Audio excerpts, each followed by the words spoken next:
I gotta invite like 15 more people on here. Yep, we will cut it out in there. But ladies and gentlemen, we are live. And Mackenzie, just go ahead and start introducing everybody and explain kind of what's happening. And I'm going to be checking to make sure we are on your channel.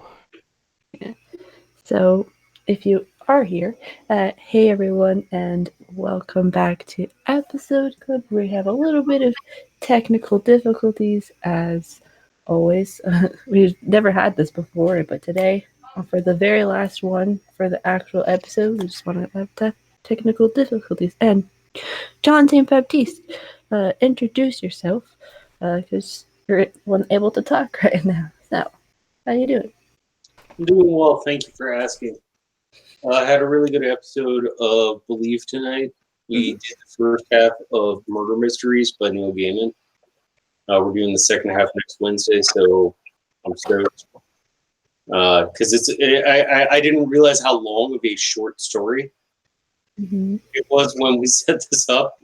It's almost a novella, so but it worked out well, and it was good. We had some good discourse about really cool story. If you get the chance, read it. Sure, the living piss out of you. Yeah. This is really weird because we've never had this problem before. But Johnny, if you're able to, I don't know. I guess the No, I'm not able to do anything. All right, yeah, I finally got to where we can throw this link out too. I don't know if you threw it in the other chat, but I am happy to be here. I don't know. I guess you can't see. There we go. Yeah. Happy to be here. Happy to have y'all. And yeah, technical difficulty time. So we'll see what's up with that. It's gonna be fun. Yeah, we may have to reduce a bit of, I guess, I don't know, something. Oh, it's a fun time. Don't act like it's not a fun time. I'm throwing this together on OBS from my end. I'm getting the chat in there. Everybody, this is a behind the scenes look at how YouTube works. It's amazing. Like this is why all my streams, this is my excuse for why I'm sometimes out of sorts, especially at the beginning, because I'm always doing exactly what you're seeing right now, like in a mad rush. And this is not really like a very, pretty display that we have going on right here, but it's on the fly, people. So back off. But yeah, Game of Thrones, huh? That's Wait, a show. You Johnny and Kenzie there? We have a very pretty display, thank you. What's that? I said, do you see Johnny and Kenzie there? We have a very pretty display. Oh, you do. Sorry, I dropped. What did you say, John? I called you and Johnny pretty. Oh, thank you. Thank you, you weird bastard. But, yeah, I'll have to do a new hey, everyone, when everybody else from the old chat. Oh, we got some people in the chat. But the bringer of links, DA, yes. sent the link over in the other chat. So. Yeah, the linkage has happened. So, I guess, because we got some, all of our panel, it seems, here, we'll start again. So, hey everyone, and welcome back to Episode Club. Today we're going to be talking about Game of Thrones Season 8, Episode 6, The Iron Throne, the very last episode in this series, so to speak, but it's not the last episode, Club. Do not worry about that. I will be putting a link once I go grab it in the chat, but it is going to be a poll. It's on my Patreon. It's open to everybody. If you are one or not, you can vote there for the next Episode Club series that we're going to be talking about. But while I do that, whoever is unmuted first obviously gets to talk first. Rules of Episode Club. Well, did AK introduce herself yet?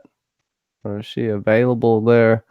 I think she's the hand of the queen, if I'm not mistaken. So they say. So they say. What's good, YouTube? AK here, faceless this evening because it's a little nippy in my house. And I don't feel like putting on more than this fluffy blanket that I have right now. So AK's got to be faceless. Comfort is key, I would say. And Indeed. so what are we starting off with here? Just general thoughts about this damn episode that leaves me more confused the more I think about it. There's some beautiful imagery in here. Yes, there's some things that make sense that happen in the end, but I can't be happy about everything how we got there. The least disappointing stuff to me was Danny's story arc. Yes, it was rushed, but that's kind of the one that was the most consistent out of everybody's story arc, in my opinion. That's the one I least have problems with. Other than that, I know that's going to start a firestorm, so let's just start talking about it.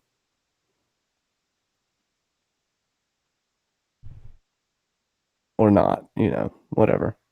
Yeah, I guess I'll jump in. Yeah, obviously the way in which we got to a lot of these resolutions left a lot to be desired, and there's an argument for the story as a whole besides Bran, which I don't know if you guys want to talk about. In my opinion, if you were just give the broad strokes of the story as a whole, give the cliff notes, it would turn out pretty decent, meaning like people like, oh, that sounds like a good story, like meaning just giving the broad strokes, the major events, that Jon kills Dany, not saying how he kills Dany, that King's Landing ends up getting burned by Dany, she ends up, succumbing to just her emotion and she just can't take it anymore, like, not really showcasing how she went all around the Red Keep before she went to the Red Keep and burned the people, but meaning that everything could be explained briefly, in a sense that would maybe paint a picture of a pretty damn good story, which it still is, except in my opinion, Bran becoming king is like the huge flaw structurally in this story. Of course, the playing out of the story has a lot of issues, but I'm saying broad strokes, the big issue is Bran, in my opinion, and I guess maybe take it from there. John, would you like to say something? Oh, that's a pause. I liked Bran becoming king. We talked about this a bit on Monday. I think that it was rushed. I think the journey from A to C skipped B. But I do think that I like the mirroring of the story starting with Bran and ending with Bran. And I do feel like it might be the best thing for the Seven Kingdoms, unless you're a huge Children of the Forest conspiracy theorist.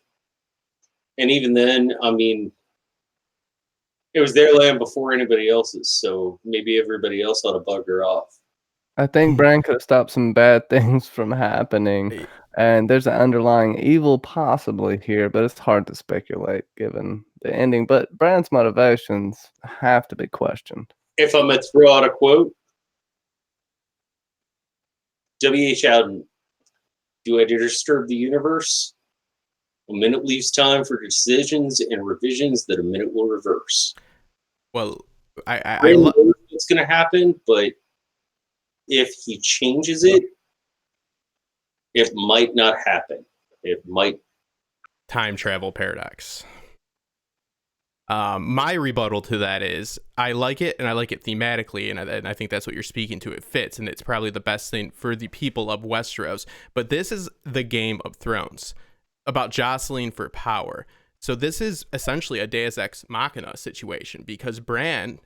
So we're supposed to question throughout this series what makes a good ruler, what makes a good king, who should rule. Now, is the answer to who makes a good ruler a god, this person that can see everything? That's not realistic. You know what I mean? What is the message behind that? That, okay, I guess the best way to rule is to go ahead and get ourselves a wizard. That's my problem with it. This is about jostling for power. It's grounded in the geopolitical sense. So we're supposed to have a resolution that shows, people coming to the conclusion that they need to find a better way to rule. Is Bran something that people readily have available? And I don't think Hex Dogma said it beautifully in his video last night. He said it was musical chairs for power, and Bran just never got out of his chair. That's funny on so many fronts. because he can't walk. But it's true, and again, I put in there, it's not the hero that Westeros wanted. It's definitely not the hero that Westeros even needed. He's not even a hero, and sometimes the hardest thing to do is sit and do nothing, and he definitely was able to brave that, and he sat and did nothing and watched destruction. I can only perceive this in a sense of he was willing to let the world burn for him to get power. The problem with Bran's motivations there are no motivations, and you're right, straight to A to C. That's a big problem because there's no B. What is B? That's your journey. We didn't get a journey. It started with him and it ended with him. He's Deus Ex Machina'd back up into this shit, and now we got a king. Oh, I guess we need a wizard king. That's the answer to the who holds power and the rightful in just way to rule. But the sentiment though is there. I said that in my video. So No, I mean, you're talking to somebody who gets season tickets to the opera every year. Like, I know all about Deus Ex Machina, and it's definitely going on here. But I think for the casual fan, it worked out well. And I think wrapping it up as quickly as they had to wrap it up, whether they wanted to or not, it was done as well as possible. most casual fans I've seen don't really they like everything else, but they don't understand why the hell Bran is king, which is fair, given what they've did storytelling wise. And I don't even want to get into that because it starts to get negative. Whatever. But Fandom do Saints here, and I don't want to overlook my forehead, brother. I'm covering mine up, but Phantom Saint, what's going on, man? And plus, your hairline's looking much better than mine these days. I think mine's falling. Well, that's a lie. That's a damn lie. But thanks for the compliment, though. Hey, all Phantom DC here, fellow Cersei lover, watcher on the Funko Pop wall. That's why I came here, because like no one in this panel has like a Funko Pop, so I had to bring in the damn bounce. I do. You'll see it in my reaction video when I get it up tomorrow. The Funkos that I show up, but. Yes, I want to shout out to the chat because they were awesome and they were like chatting away when we had all these technical problems. But also shout out to Top Shelf Fandom Justin for helping us with this because I wouldn't have been able to fix it and we wouldn't have episode club tonight because of this. So I run your channel now too. I can stream from your channel from my home. I'm doing this from my home. So get ready for so many Mackenzie Burns products coming out. We got fresh new content. It's coming at you. A lot of unboxings of boxes. Oh my God. It's going to be the shit, people. You're going to see a new fur oil we're coming out with. A new flavor of fur oil. Oh man. Yeah, it can be a very sexual channel as well. Just to put that out there. Yeah, that's just hygiene, man. Yeah, no. So we have Nancy T, the mother of blankets, who's in the chat, and we saw her most recent recipient on Lauren's channel. We have Linda R, Fandom G Saint, Santiva Major, OTDA for helping us bring all these people over here. Elamar, Sam R 09, Plexard, Septicena Secrets, Dark Mother. I don't know if Bobby was here, but Bobby Catalano, Zena Alpha, Terry T, Forrest Blerda, let's see, Linda Smith, who won the big book in Johnny's stream on Monday. So go check that out if you didn't see it. It was awesome. Most of these people on the panel were there. Mary Jade Skywalker, Otila Angel, who was the very first person on the last live chat link, which, hey, you're awesome. So we got, and AK is also in here. We got so many. Oh, Britain the Bearded Builder, how are you, friend? You have nice to see you around here. Sasuke, Alive! Danny McKay. The Dornish wench, and we just need the Dornish man's wife, and we'll be all set to go. Yeah, there we go. I think we got everybody. It's like giving me this weird vibe, I think. What do y'all think about this crazy ass weird Indiana Jones hat? Ma'am? That's not Indiana Jones enough. I know. I need a real one. Why are you even giving yourself that compliment? Who the hell do you think you are? I thought he was dressing up man, as I mean, Teddy, fall back a couple not steps. Indiana Set Jones. myself up for this one. Yeah, that's Casual person in this room. It's not Indiana Jones, but the hat works. On its own, if it had a different what is it called, a different person in it, like a more, I want to say more attractive. Yes, attractive and substantial person of substance. Yeah, it's not the hat. I can't put my finger on it. It's I hope you get the bloody flux, man. Yeah, I got it, dude. I can deal with it. So, and the fearless mermaid Amanda thinks that you look like the Crocodile Dundee. Yeah, we'll say Croc Dundee. I'll give you that one. But yo, real quick though, can I chime in on the brand perspective? Because Plexi said something earlier that I fully agree with. She basically equated Bran to being the Kwisatz Haderach. And yeah, I fully agree with that. I've actually put Bran on that level in previous seasons because I knew that's where his powers were basically going to. But if you've actually read Dune and you know anything about the author, he doesn't necessarily really like charismatic leaders because there's something in these heroes that we make to where if we don't keep them in check, they end up being very, very bad in the long run. And if you know the story of Dune, what did Leto say he was going to do when he got into power? He will teach humans a lesson that they will forever feel in their bones. And fucking boy, did he. There's a lot to be said about some of these leaders that we put in power. And Bran, really, I think my issue with it is just the way that he did it, because the whole season I'm looking like, dude, why the hell is the Kwisatz Haderach not doing any damn thing? You have like all of the knowledge. You could have put people in different places. You can see all the scenarios. I don't think this is the only scenario where the outcome you were trying to get would happen. I think this was not Endgame. I don't think you had to let all of these people die in these different places. I think you could have interjected in different points to sway people to a better light, and we could have had a better outcome for all of our people. Not that the final product was bad. Not saying that. I can see how all of those people got on those roads that they were on, but Bran basically got rid of all of his enemies. The one heir to the throne, even though there is no throne, still the one heir to the kingdom that was still in there is going north of the wall now. Not that he saw Jon as an enemy, but he still got rid of that chess piece on the board. Bran played the ultimate game. And I can't fully say that he's evil. However, the way he did this was extremely dubious. So I question that. Well, how good are you, Bran? Was it devious though? We don't have enough information to say it was or it wasn't. Bran, for instance, at Winterfell, and this is just an example of them just, rushing the writing and serving only the scene and act in front of them. They get rid of the conflict with Bran possibly being the Lord of Winterfell by him denying power. And you can say, well, he technically said he can't be a lord, not a king. A king's above a lord. He's denying power. That's so they can have the dynamic with Sansa and Jon, okay? Because they want that.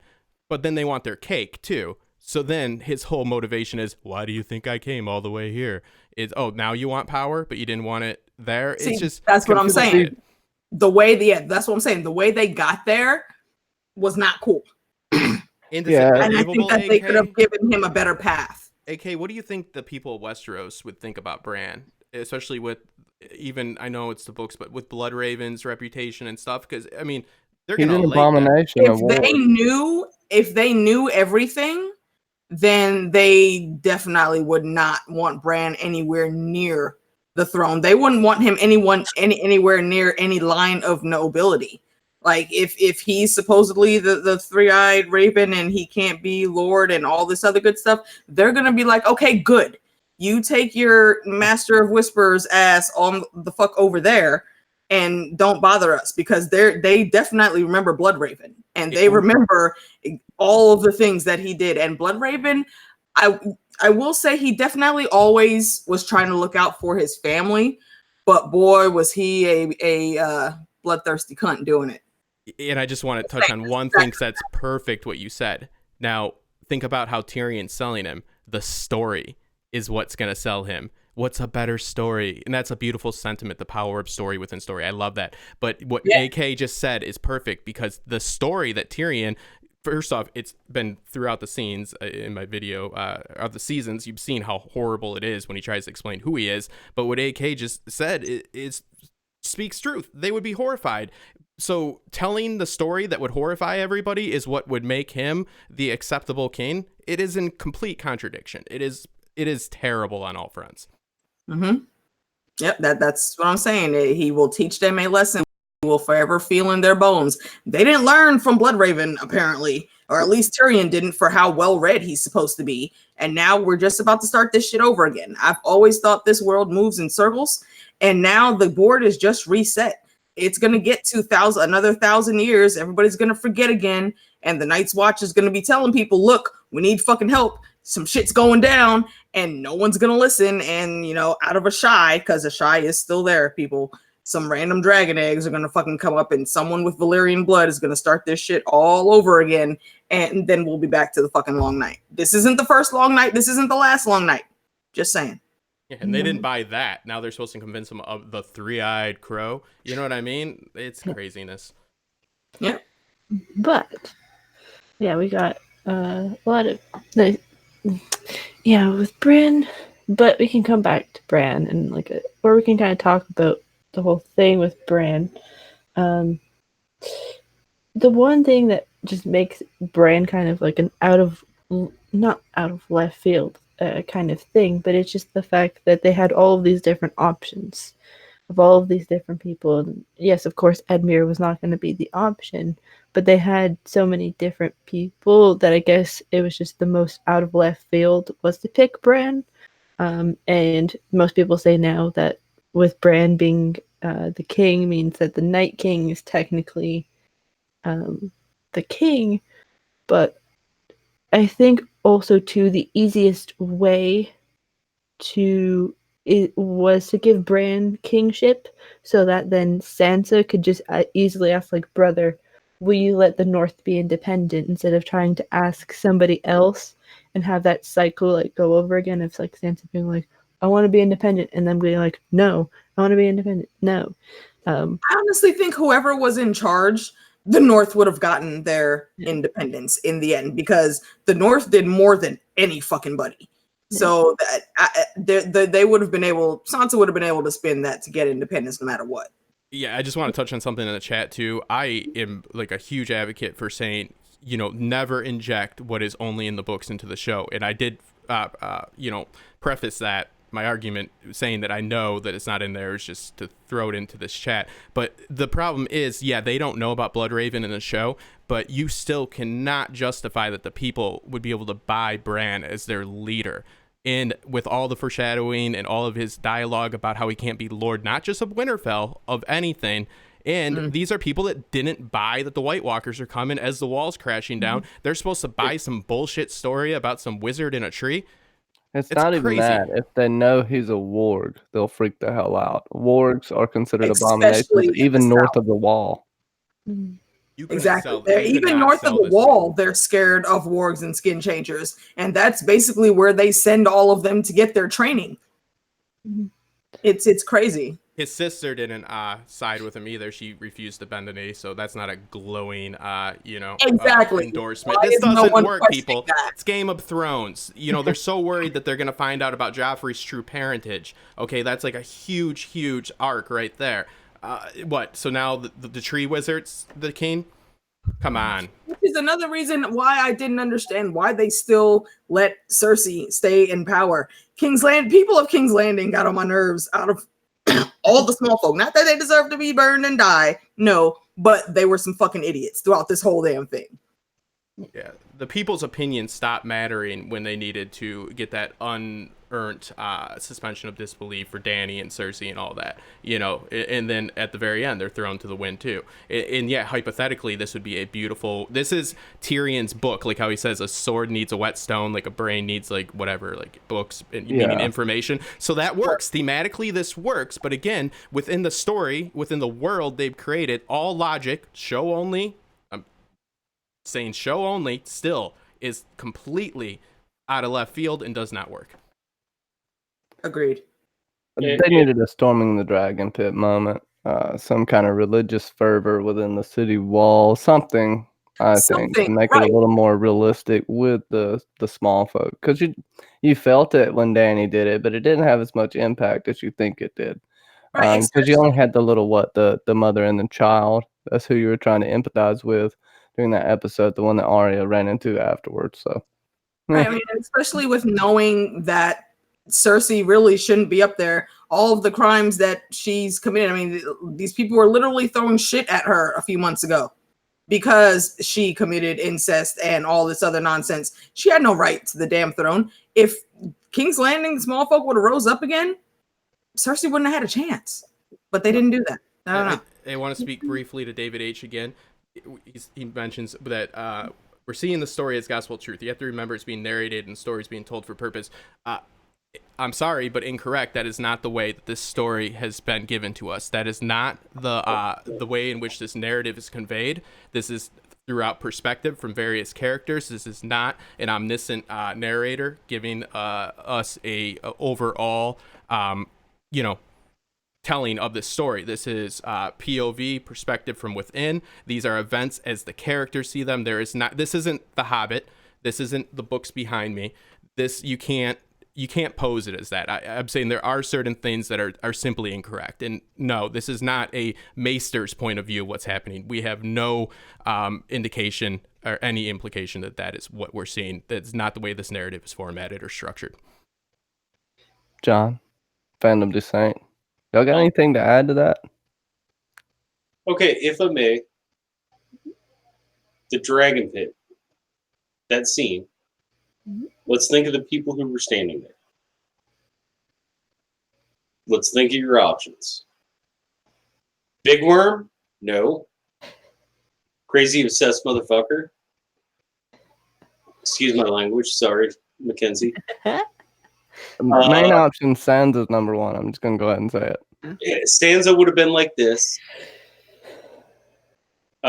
Also, start there on the circle. Arya would have been like, double these. No, not going to do that. And then you have like Rando. And then you have what? One of them was supposed to Jose be Martel. Get it right. Put some respect on that name. I was going counterclockwise. Oh, then it was. Oh, sorry, Edmure, and then you had Sam. And Edmure, Sam. You had one random lord. I can't remember what. There's Maester Vulcan's mixed up in there apparently because he's credited on IMDb. Davos, who's going to be like, no. Brienne. I'm going to do that. Brienne was there. Probably be the best ruler for the Seven Kingdoms, honestly, but would also be the worst in his own way. You have Jose Dorn, Yara Greyjoy.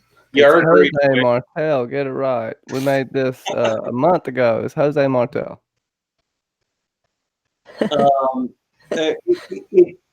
I seriously think, Bran might be the best out of a bad lot. I agree. Random sidebar. I think Tyrion might have been looking around. He's like, well, shit. Because Tyrion could have been a good pick, but if Tyrion would have became king, then Sully would have been pissed. Yeah, they pretty much picked someone out of to the casual audience that has like less self-interest. From what Tyrion said, couldn't really father any spawn that they would have to worry about in the future. So they pretty much just picked someone that could pretty much just be the face and just cause less trouble for them, as Tyrion's pretty much going to run the council. But that's the thing, though. See, where I and this is why I say Bran is dubious. I question everything he's doing. It seems like he's gonna just be, ruling from the shadows. What the fuck does he want with Drogon?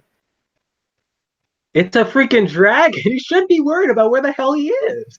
Yeah, it's the most powerful dragon that He's Danny not looking had. for him because he's worried about what he's gonna do. I think he wants to control him.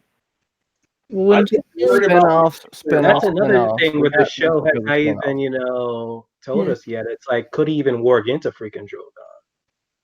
Yeah, like They can do whatever the hell they want at With this how point. powerful he's supposed to be, I think that's highly Like, he possible. hasn't, worked into, like, any other He wouldn't individual. work. He would skin change. Get it right. Skin Excuse me. Bran is the Skin great other change. confirmed.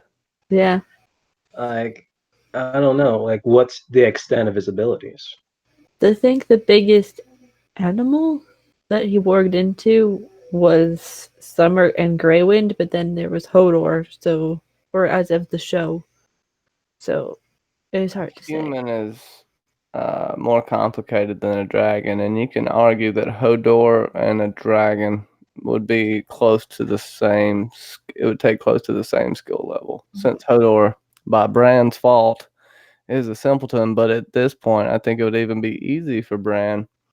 But we haven't seen his powers develop on the show. We've just heard what people say about him, and he makes these weird comments. And to Dark Mother's point, yeah, the water bottle had more personality than Bran. I mean, it really did. Yeah. They didn't give us much of him. Important to note that the dragons are referenced as being intelligent creatures, not human-like intelligence. They emote and they express themselves through different means. So, I think that's kind of a mistake. That Hodor's yeah. a simpleton, so a dragon being a little more intelligent than it's just a a dog, different in my medium, opinion. is what I'm saying. No. They're good. So everybody's liking your hat, John. Don't argue with me, Justin. I'm tired of it. And I'm not trying to argue with the chat either.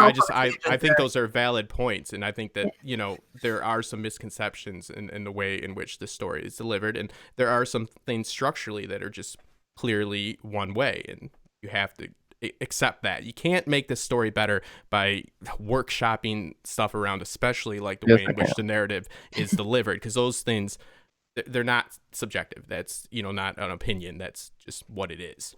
Yeah, exactly. No, Very that's few are there like that, but Yeah, we've got.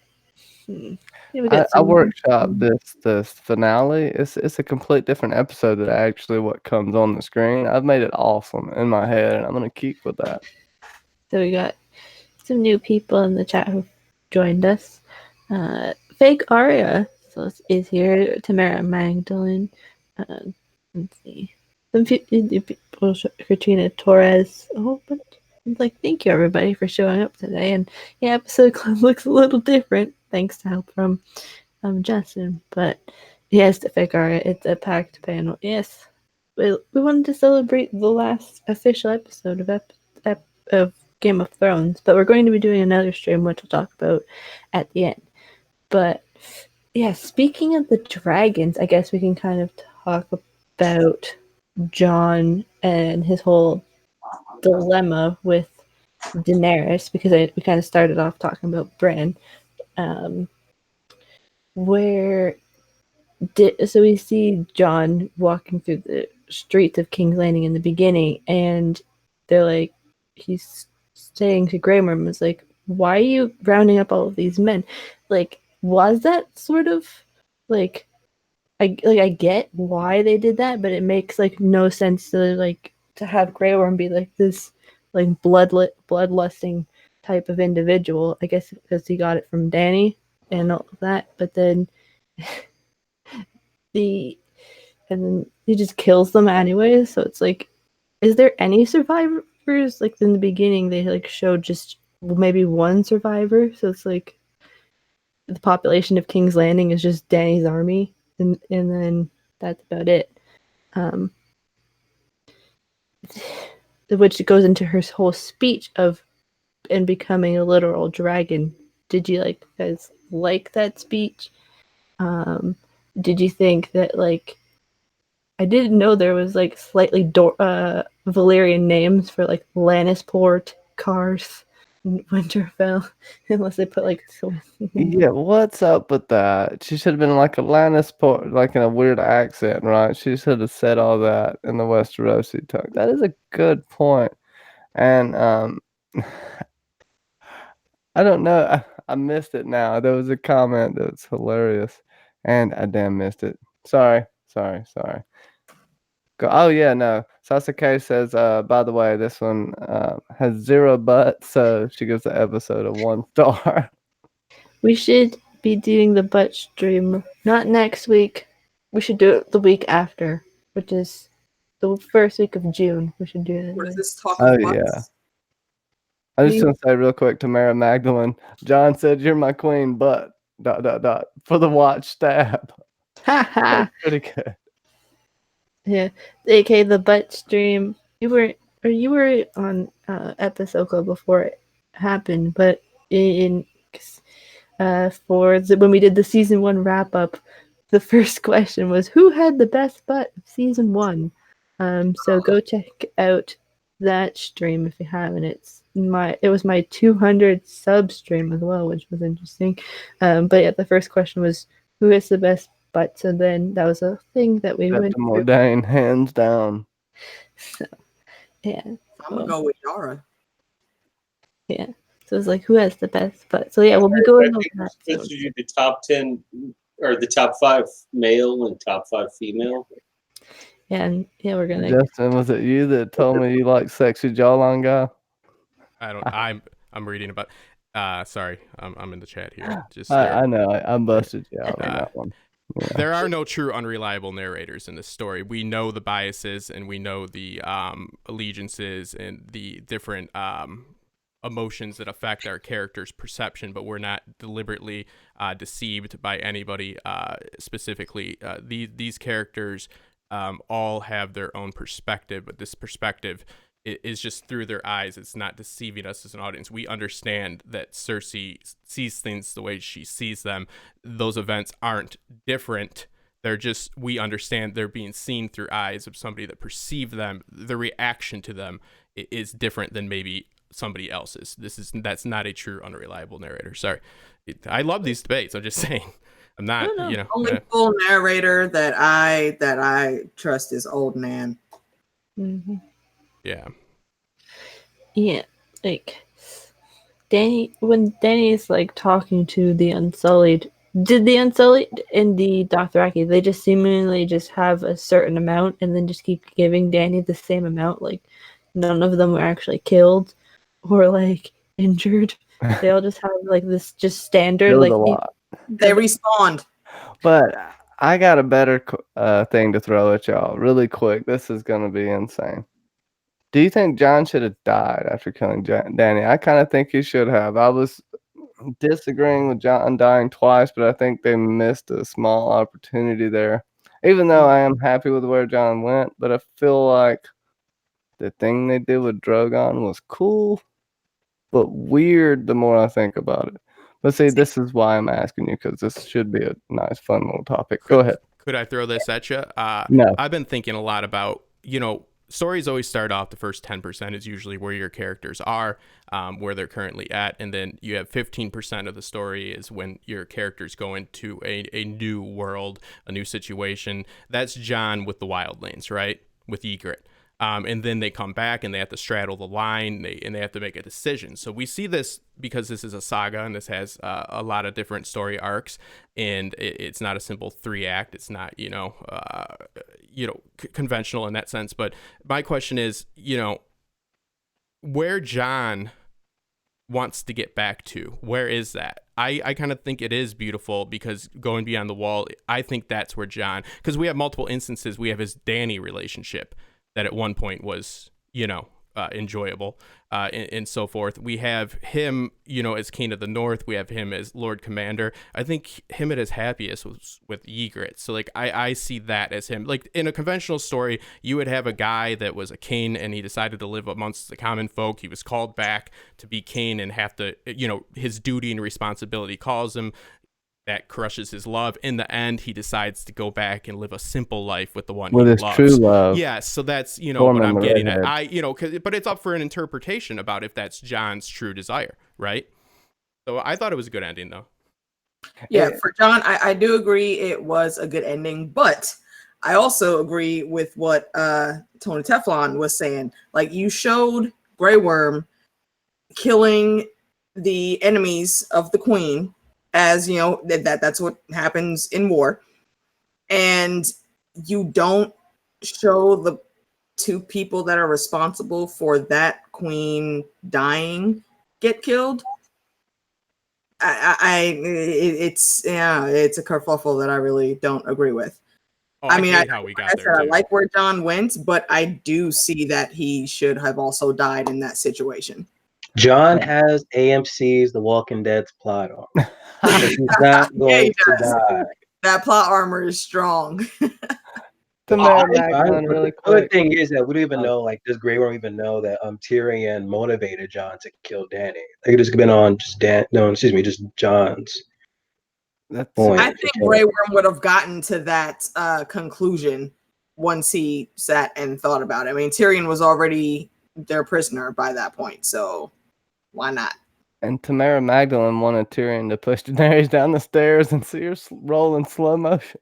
He could have straight up killed her in the beginning. Like, he had that same look on his face that Sansa had when she was about to put Joffrey off the ledge. I thought that's exactly what Tyrion was going to do.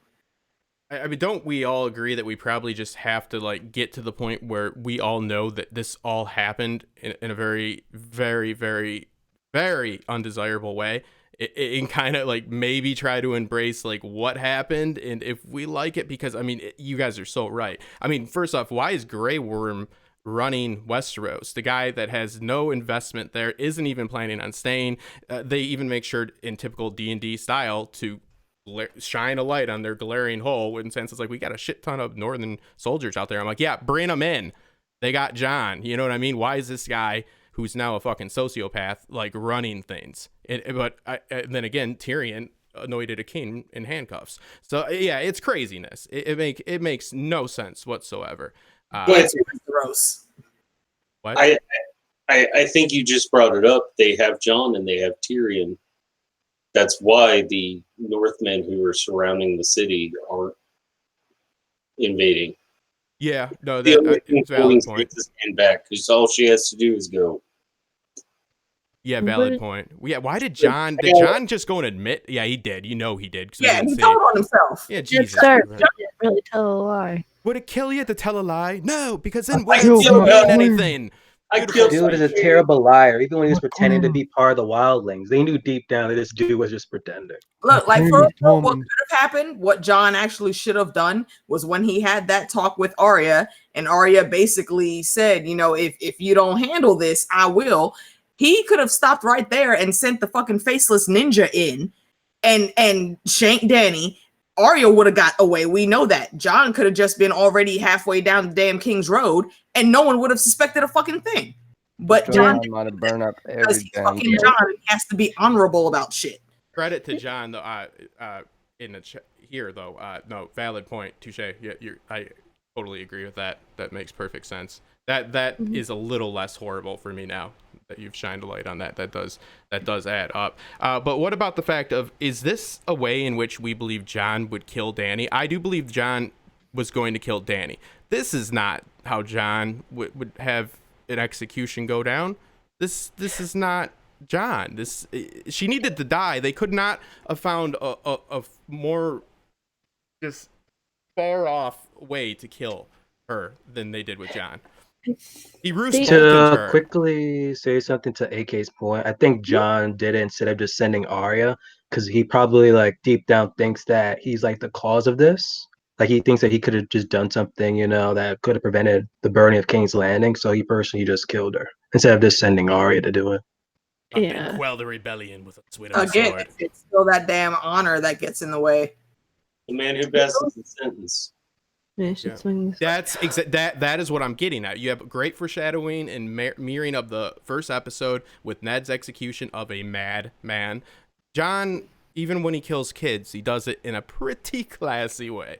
So he's not just gonna kiss a girl and stab her in the heart, you know. He Roose Boltoned her. I think it was to get her guard, to put her guard down, and because for a while, like pretty much since he rejected her, like gave her the cold shoulder, that wall went up, and for him to like come into the room, kind of say like, "This is what you did," and like kind of spell it out for her, but kind of make her feel like he was still on her side, like a little bit. And then it's like, when you'll be my queen now and always. And then it's when she's stabbed, it's just that now her guard has now been left. So you're saying as a kindness, though, not as he couldn't possibly overpower Danny in her ninja skills. You're saying this as a kindness to her. He would see it to have her be embraced with love that she needed and desired. John's clearly smaller I than think Danny. it was a ploy. As soon as he actually kissed her, I knew he was gonna stab her, and Danny should have caught the red flag too, because he hasn't been kissing you, Ma. What are you doing?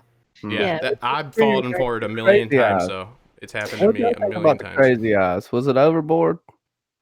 The crazy Danny's crazy eyes were insane the last 2 episodes. Yes, it was. It's again something where they skipped steps B, C, and D between A and E. So yeah, the story. Exactly. They were just completely trying to push that narrative all the way there, and that's what they did.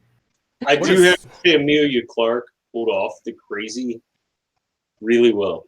She really did. They gave her to work with, for sure.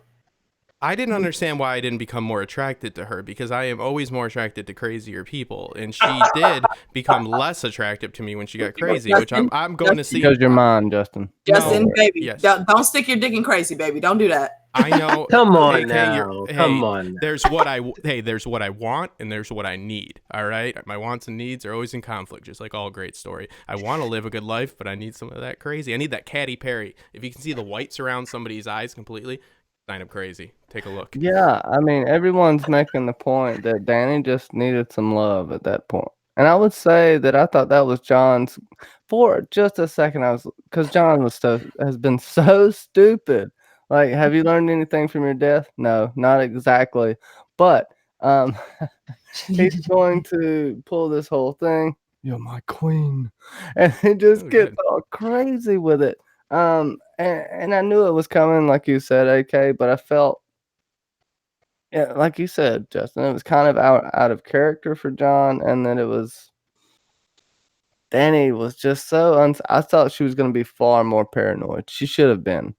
Fandom Descent, or I see you over there, Sasa, but I think I'll pass it off to Fandom in a second. But I feel like it was just a thing, just to have her that one last moment, for the John and Danny people that love them together so much, to have a nice thing to leave off of before. Obviously, it's her last moment, but. I mean, it's the Johnny. It's the dying in the arms of the woman that he loves, dying in his arms, kind of motif mirroring, kind of pulling it. It's just him that happened to be the one to take her out. But David, what do you think?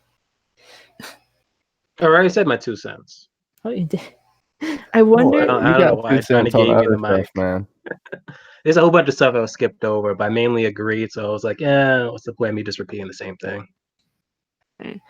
Yeah, and the whole thing with the Iron Throne is, how did that thing survive the whole burning of the Red Keep, only to be burned by Drogon? And now I lost my bet with Hack's Dogma that I made on air on my own channel. Regular fire, I think.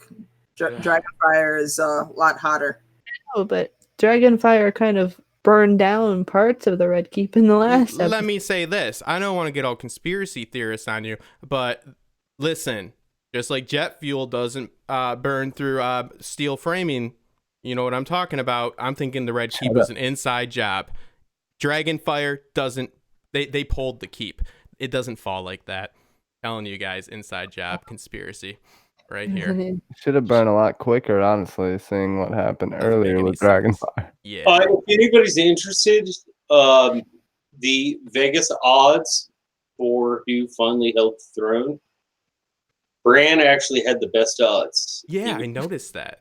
And I thought Because they read the damn spoilers. yeah, that was clearly Yeah. leaked. But no, but before they came out, Baptiste is right here. It was before the it season was started. yeah, it was They high.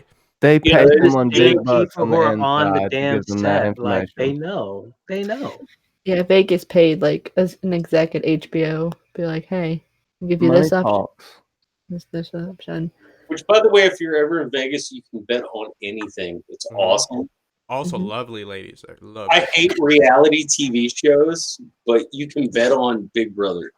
This is not what the meeting is supposed to be all about, John. You're not supposed to bring up stuff like that.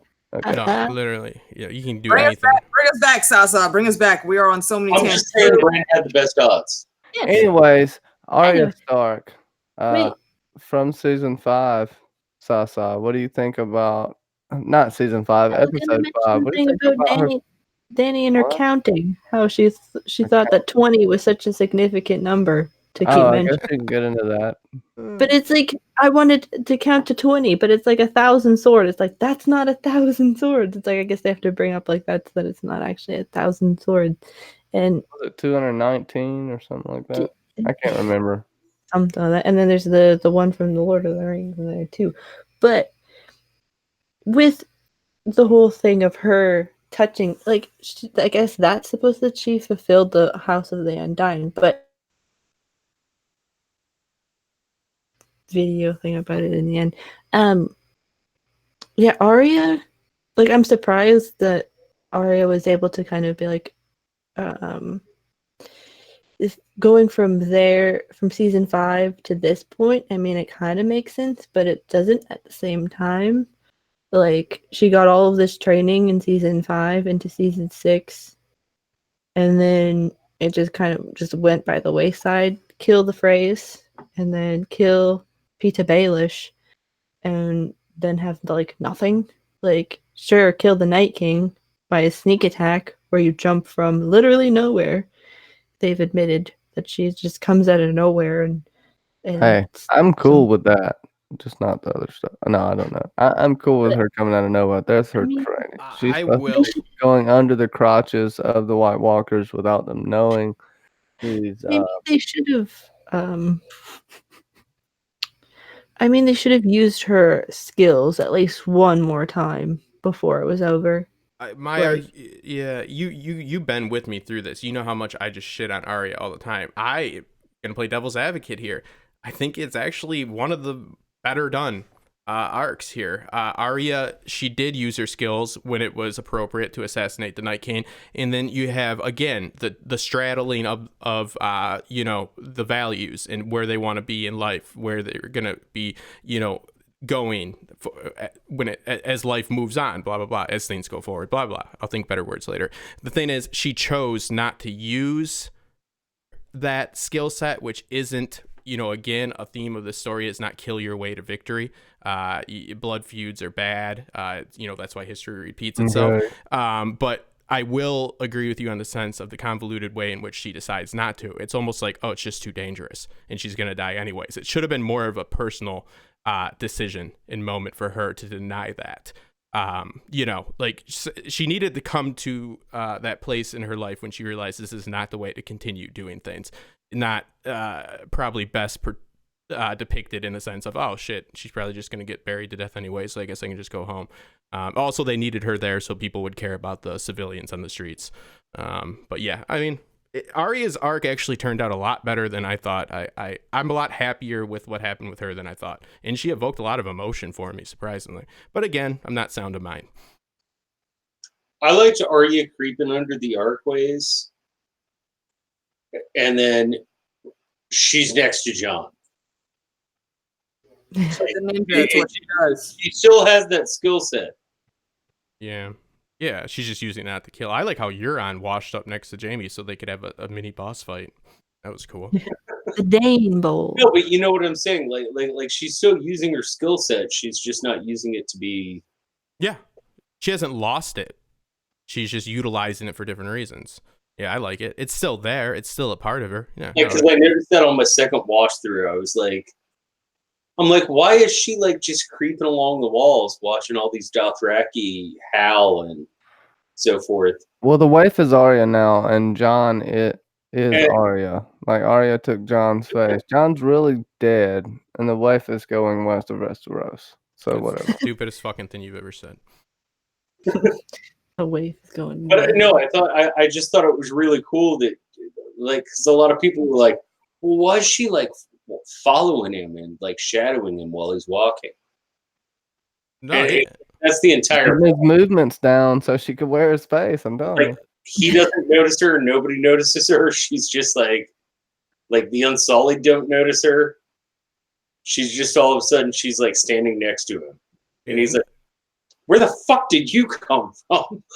He's like, whoa. No, I like that too because it Supposed to do. yeah, but it's good storytelling in the sense of what John's speaking to, because she's not just going to completely like stop using these skills, just like, you know, like the way that she's learned the move and all this. It's more believable, you know, when you still see a semblance of this stuff that she's been, you know, doing throughout the whole series, instead of her just like completely becoming like a little lady or whatever you want to call it.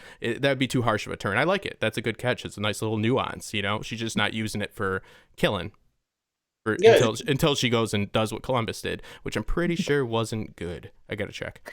Sneak attack. But yeah, and then it's like, I know a killer when I see one. Was she talking about Danny, or was, I know this is kind of weird for her to say, but was she also talking about John?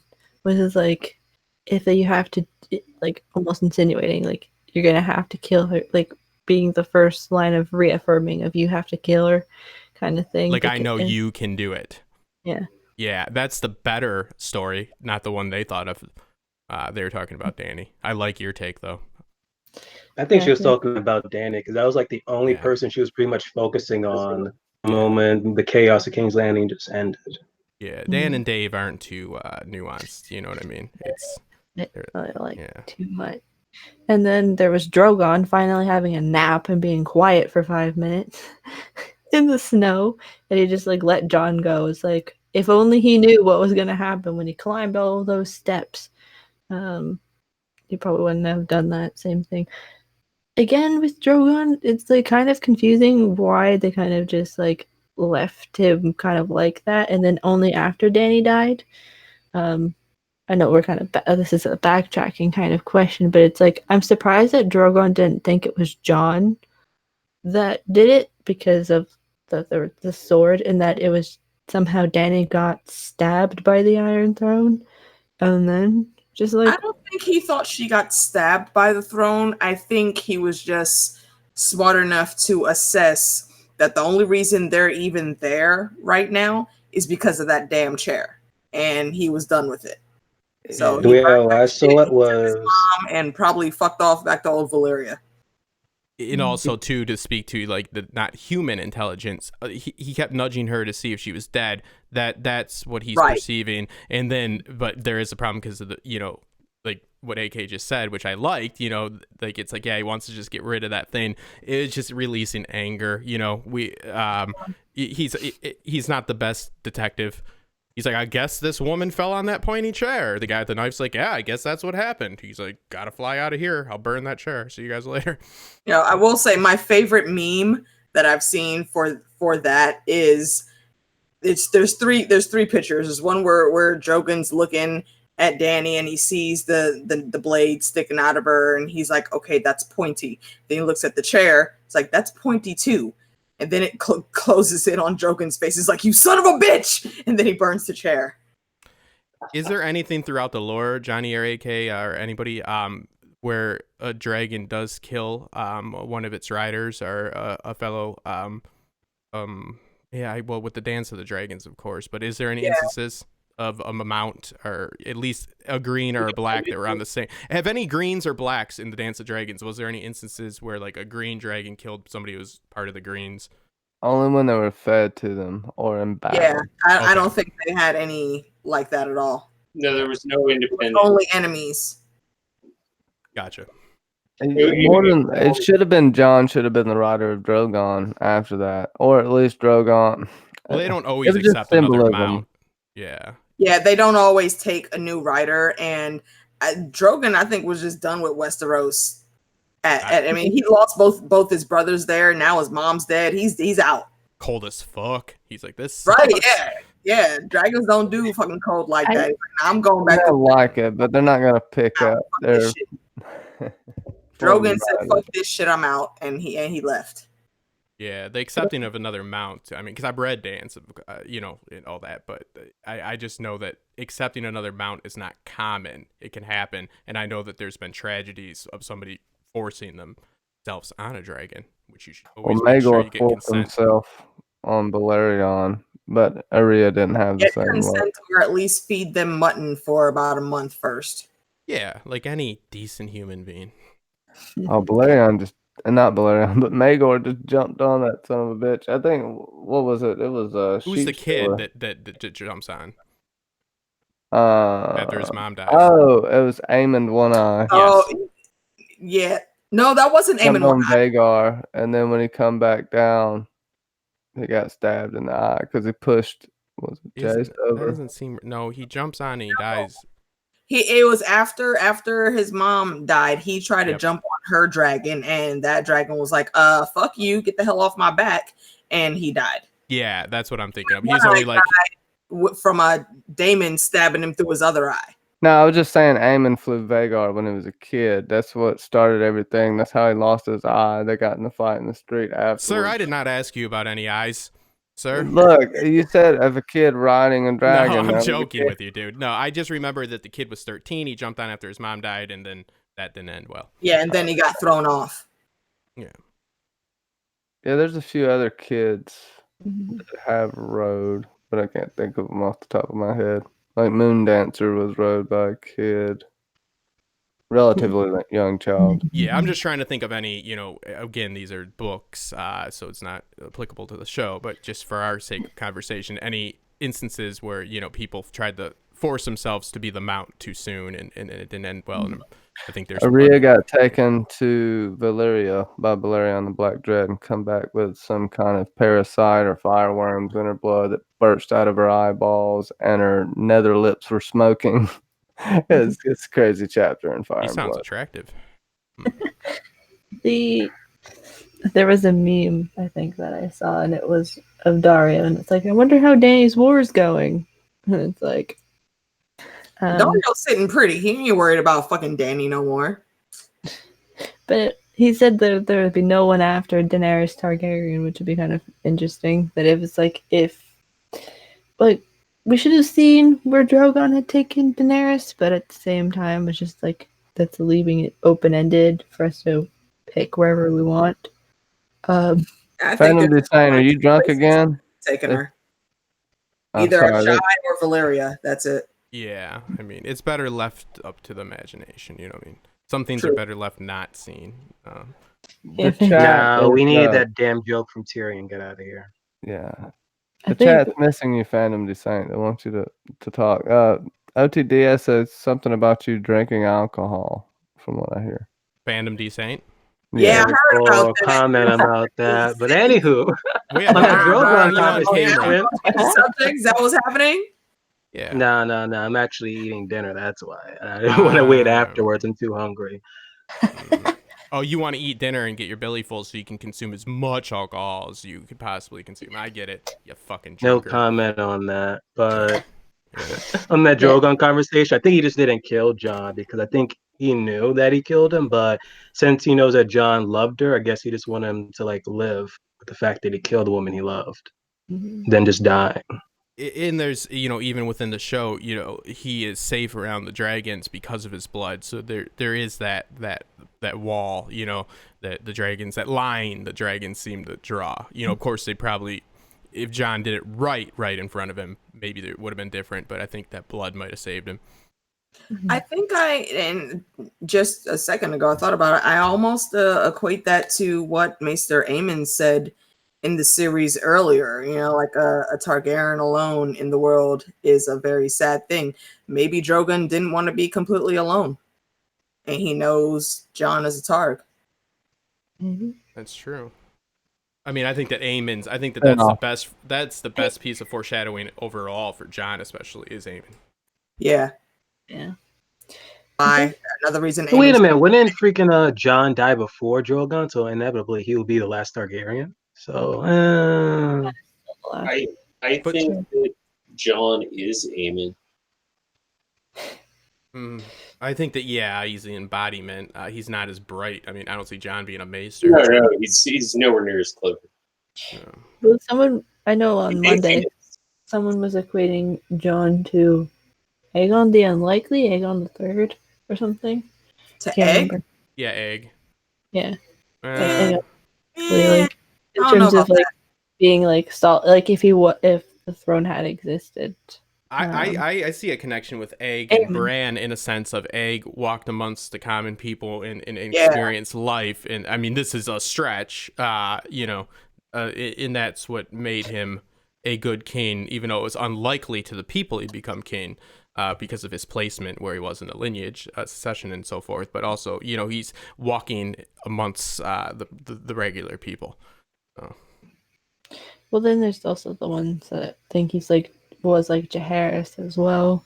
I mean, it's possible. Like, I mean, I would equate John with Jaehaerys because Jaehaerys did a lot to bring the realm together, and then that was also largely in part of Septon Barth as well. So I always, Jaehaerys the conciliator. I fully believe that's John. He brought all the people together when they needed to be brought together. Yes, that is his strength. That is, both with the wildlings and with Dany's forces in the north, and Jaime Lannister too, and Tyrion. But no, yeah, he is the he builds bridges, definitely. Just like Jaehaerys built roads. There you go. Yeah. Harris did. See, that's you get into propaganda there. I'm gonna do this when I cover some more Fire and Blood, but there's a little more to Jaehaerys than meets the eye.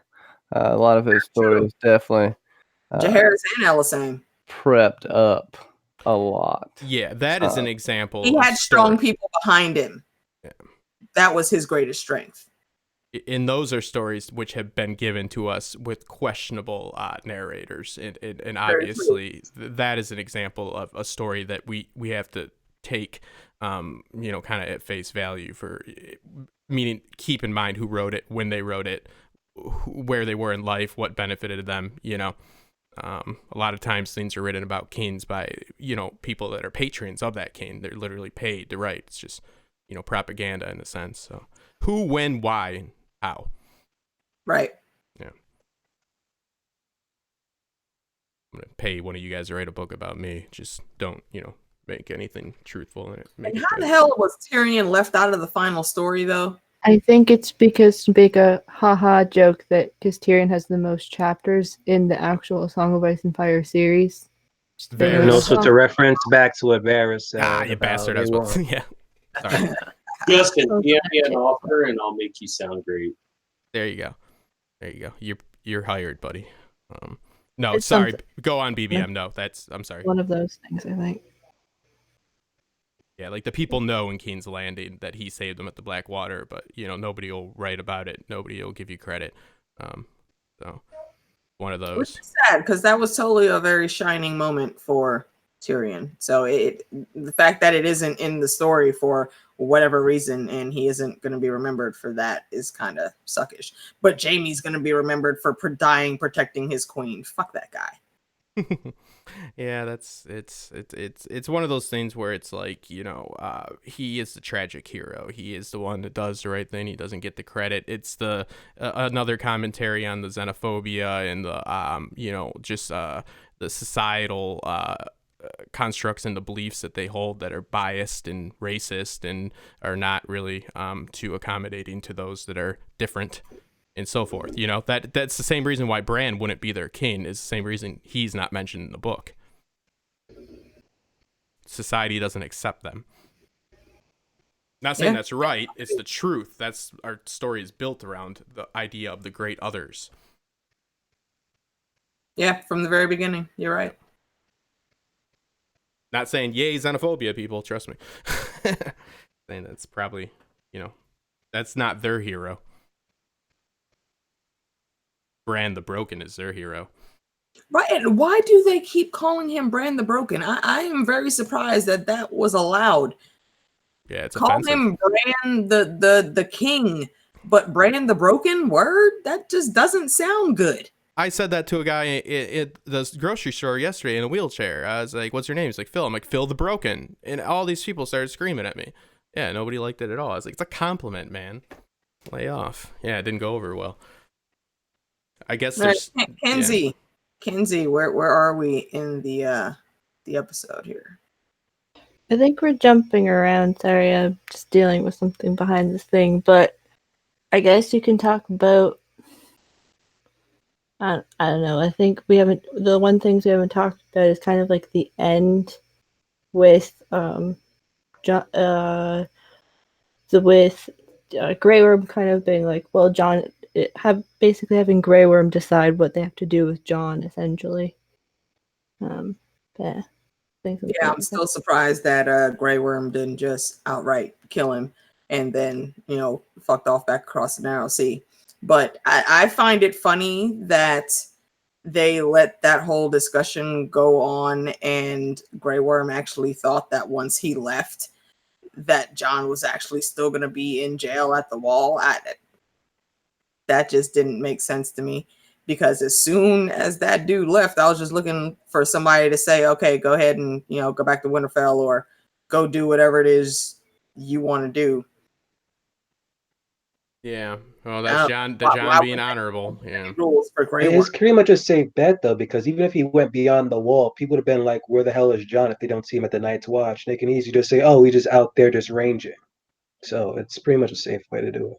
I mean, he could have went back to Winterfell and been, like Sansa's hand or whatever, and nobody would have batted an eye about that. Sansa might have. Sansa. I love Sansa, but you're right. I mean, obviously, there's no way Grey Worm is going to be able to prove it, but they do need to achieve that mirroring of the first scene of them going out looking for wildlings and end it mirrored by them going in unison. And also, that's John's cave. That's his happiness. That's what he could have. That he's been straddled in the line, and now he's going to arguably where he's the most happy. Yeah, makes sense. I am a little sad though that, on their journey back, they probably took ships instead of walking the King's Road. But I would have liked if Nymeria also would have went back, or if she would have been on the ship with Arya. But Nymeria's got to do her own thing just like Arya does. So I get it. You wouldn't like it. Nymeria would have been way smaller, and freaking Arya probably wouldn't even touch her. So what are people the still would have chances? been enough. Still would have been there. I bet that pack is murderously killing children throughout the Riverlands. I mean, it is a whole big pack of direwolves. It's a very dangerous thing to have. Well, are you gonna feed them, Justin? They have to eat. I'm not gonna fucking feed them. There you go. Yeah, I'm not gonna. You won't need to. I mean, a direwolf eats whatever the fuck a direwolf wants to eat. Just like a dragon. How cool. I mean, you would think. See, and I don't know about Nymeria actually being small or malnourished like Ghost was. She was still looking strong as hell last time we saw her. I don't see a reason that she wouldn't have kept that up. It's the scaling in the process of how they do it with the CGI that's just so time consuming. Look at how they ended the story. They are not dicking around with that. I mean, that's why we didn't see her. Yeah. Like, I don't think Ghost is malnourished or anything. I mean, Nymeira's down in the Riverlands with the whole pack. Yeah. They can all hunt together. Ghost is up here he's like, hey, bitch, I got one of here. Okay, in Nymeria's her journey, Nymeria's journey is complete as well. When Arya shoos her away in season 1, Nymeria, when she resurfaces, is with the pack, so she has found her way. She has found her life. So she went out on the mean streets of the Riverlands, just like Arya went out on the mean streets of Bravos. They both got their training, and now they're both in charge of some shit. Exactly. Perfect. Yeah. So it works. It would really not be great to bring her back in other than just fan service, which, if you didn't get enough from Darth Vader in the mountain, the Hound, then I don't know. It is No, what it Johnny is. said he has an emergency. I am sorry, my darling. I hope things get cooled down for you pretty quickly there, little brother. I'm not so Be sure safe. he might have caused the emergency though. You don't be so I mean, nice. well, it is Johnny. No, he's a good guy. I mean, in the end, I think that the story, again, in the broad strokes, it makes sense, but, you know, having to tell it in detail is not something I look forward to doing. I think a lot of things could have been handled better. Like Dany burning King's Landing, why didn't they just have her at least look at Cersei or the Red Keep and have to struggle with the decision of holding back because the people were surrounding it? Are going straight forward, because I can get why she's angry, but they literally have her circumvent like the whole city around, not even go for the one she's trying to get to kill the people. Like there's just easy fixes that could have made this a little better. You know what I mean? Yeah. Like it's like, oh, I want to get her, but oh, do I do it at the cost of the people? Not, oh, I'm gonna go kill all the people and then kill her. I mean, right. And Cersei was on that balcony for quite a while watching all of the burning. You could have had her just go straight to that balcony and Dracarys, shit would have been done.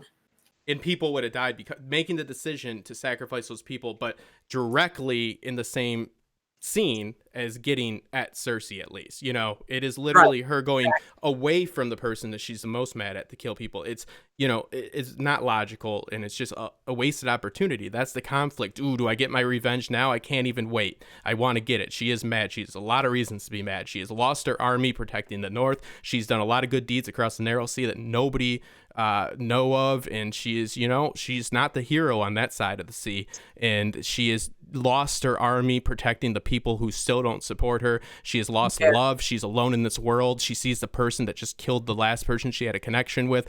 Jon is no longer, you know, fulfilling the need that she feels he should be fulfilling. She's lost everything. Now that is a person that she can just go and unload on. Can she wait because there's so many people around? Can she one more time act like she has to treat with certain, not even treat, but, you know, hold back for even a moment? That's believable to me. I've been very angry. It's like, no, she goes and then it starts coming down and you see people getting crushed. That's more believable. That's a lot better than, oh, I'm just gonna go all the way around the city and burn everybody else. Like, what the fuck, man? Come on. She's a petulant teenager, though. Yeah, but the petulant teenager isn't a mass murderer. Actually, it's just the way they jumped the gun on all of it. If there would have been a better build-up, then I wouldn't have had an issue with it. No, I entirely agree. I think it was too rushed. I entirely agree. We were talking about that on Monday, but, you know, for me, that's always been my issue with Daenerys' character. Like, and that's why when she got that, you know, meter of steel shoved through her fucking chest, I cheered. I cheered. I'm like, okay, hey, you shut up the bourgeois inbred teenager. Great. Thank you. Yeah.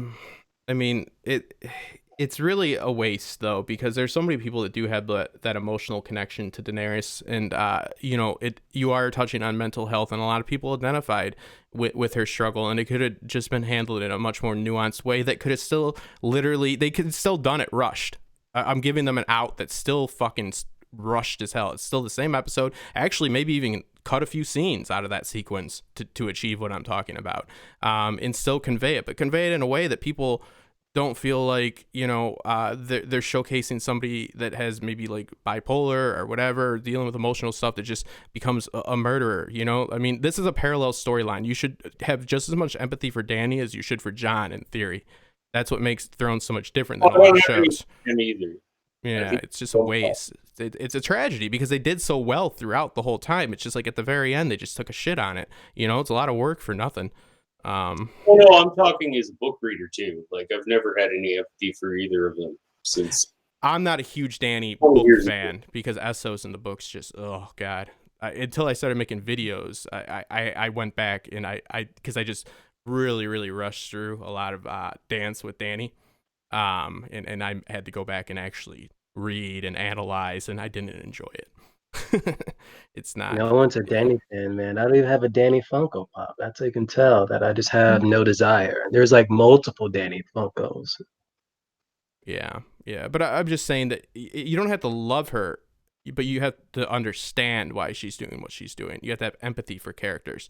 You know, it has to be reasonable. Like, not reasonable in the sense of, oh, that is the right thing to do, but okay, I get this. This character has been presented to me in a way that I believe their actions. I believe this is what they would do. That's where they fall off. John doesn't kill like that. I believe John will kill, but not like that. I believe Danny will go berserk, but not like that.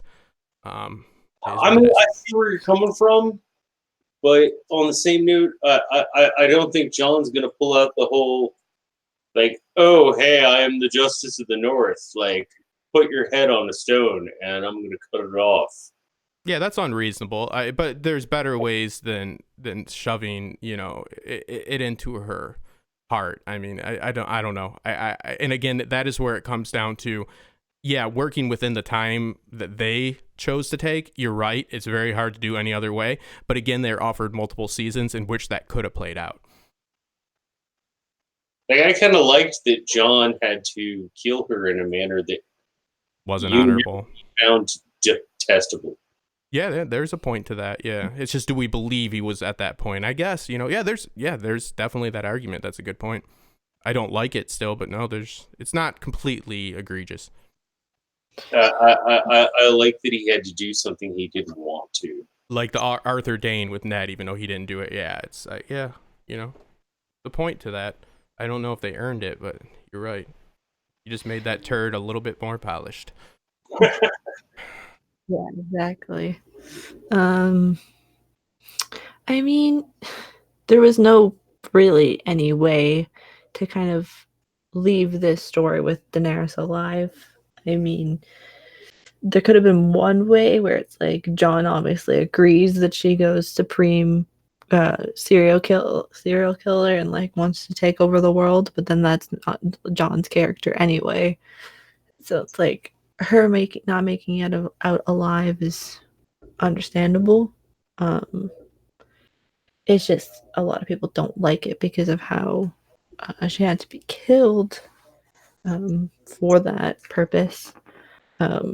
Just as like Jon could live, but I don't know. I mean, they needed to be out of the way, and Jon does go from defending her about 10 minutes before a Tyrion, to doing it. It's just, again, it's just, we're just gonna keep saying it was rushed because it was, and it is a little bit upsetting because a lot of people that have had television shows that were pretty damn good got seasons cut early, got canceled, and they had to rush a beautiful story.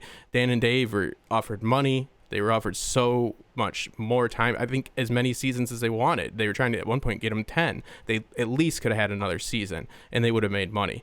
To choose to do this is just, it's obscene to me. I get it. They have a life and they want to go work on other stuff. I look forward to seeing what that other stuff is over the next coming years, because I guarantee. Star Wars. Yeah, well, I'm happy. I'm happy that I'm not heavily invested in that, because have fun with that. And I guarantee that their resumes start to thin out significantly after this. You're only as good as the last job. 4.1 on IMDb, and IMDb is pretty giving, actually. Still a good story. No reason to hate on people for not liking it. No reason to call somebody stupid for liking something. That's just a sign of ignorance, and you have to question that person's intelligence. But, to not say that there's glaring holes in it is also irresponsible. I hate the people that just can't be like, I loved it. It was just so much fun. I didn't see any problem with it. It's like, Jesus, I want what you're on, I guess. I think that if you turn a blind eye to it, you're not doing anything any other favors. You also don't have to shit on it. No, I agree.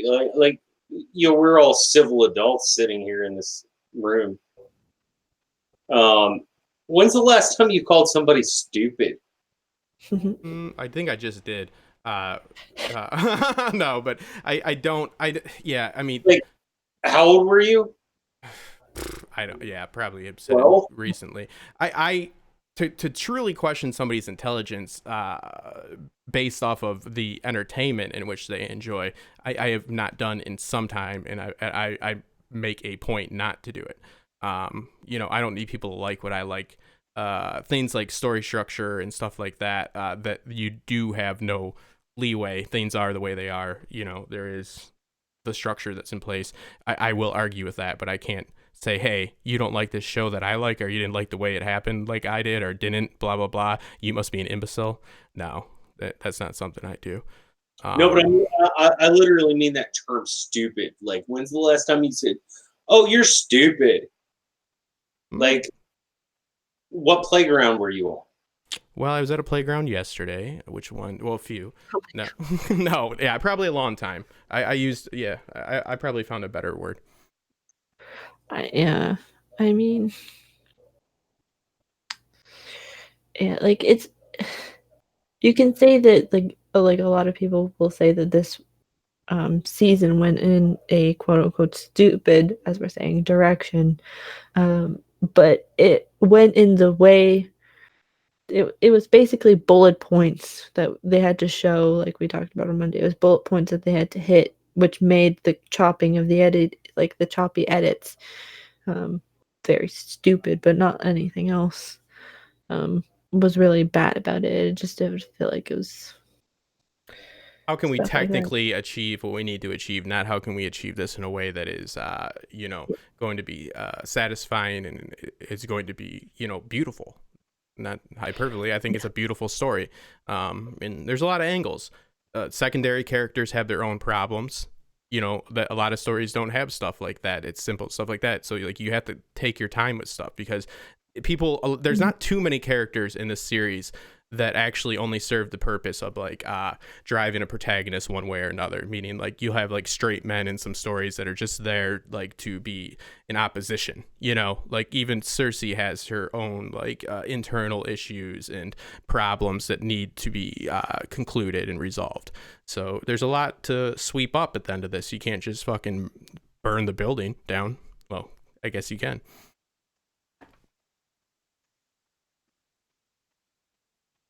If you're an inbred Habsburg, you can anyway. Look at Breaking Bad. Breaking Bad took, I think, there's more episodes in their final season than anything.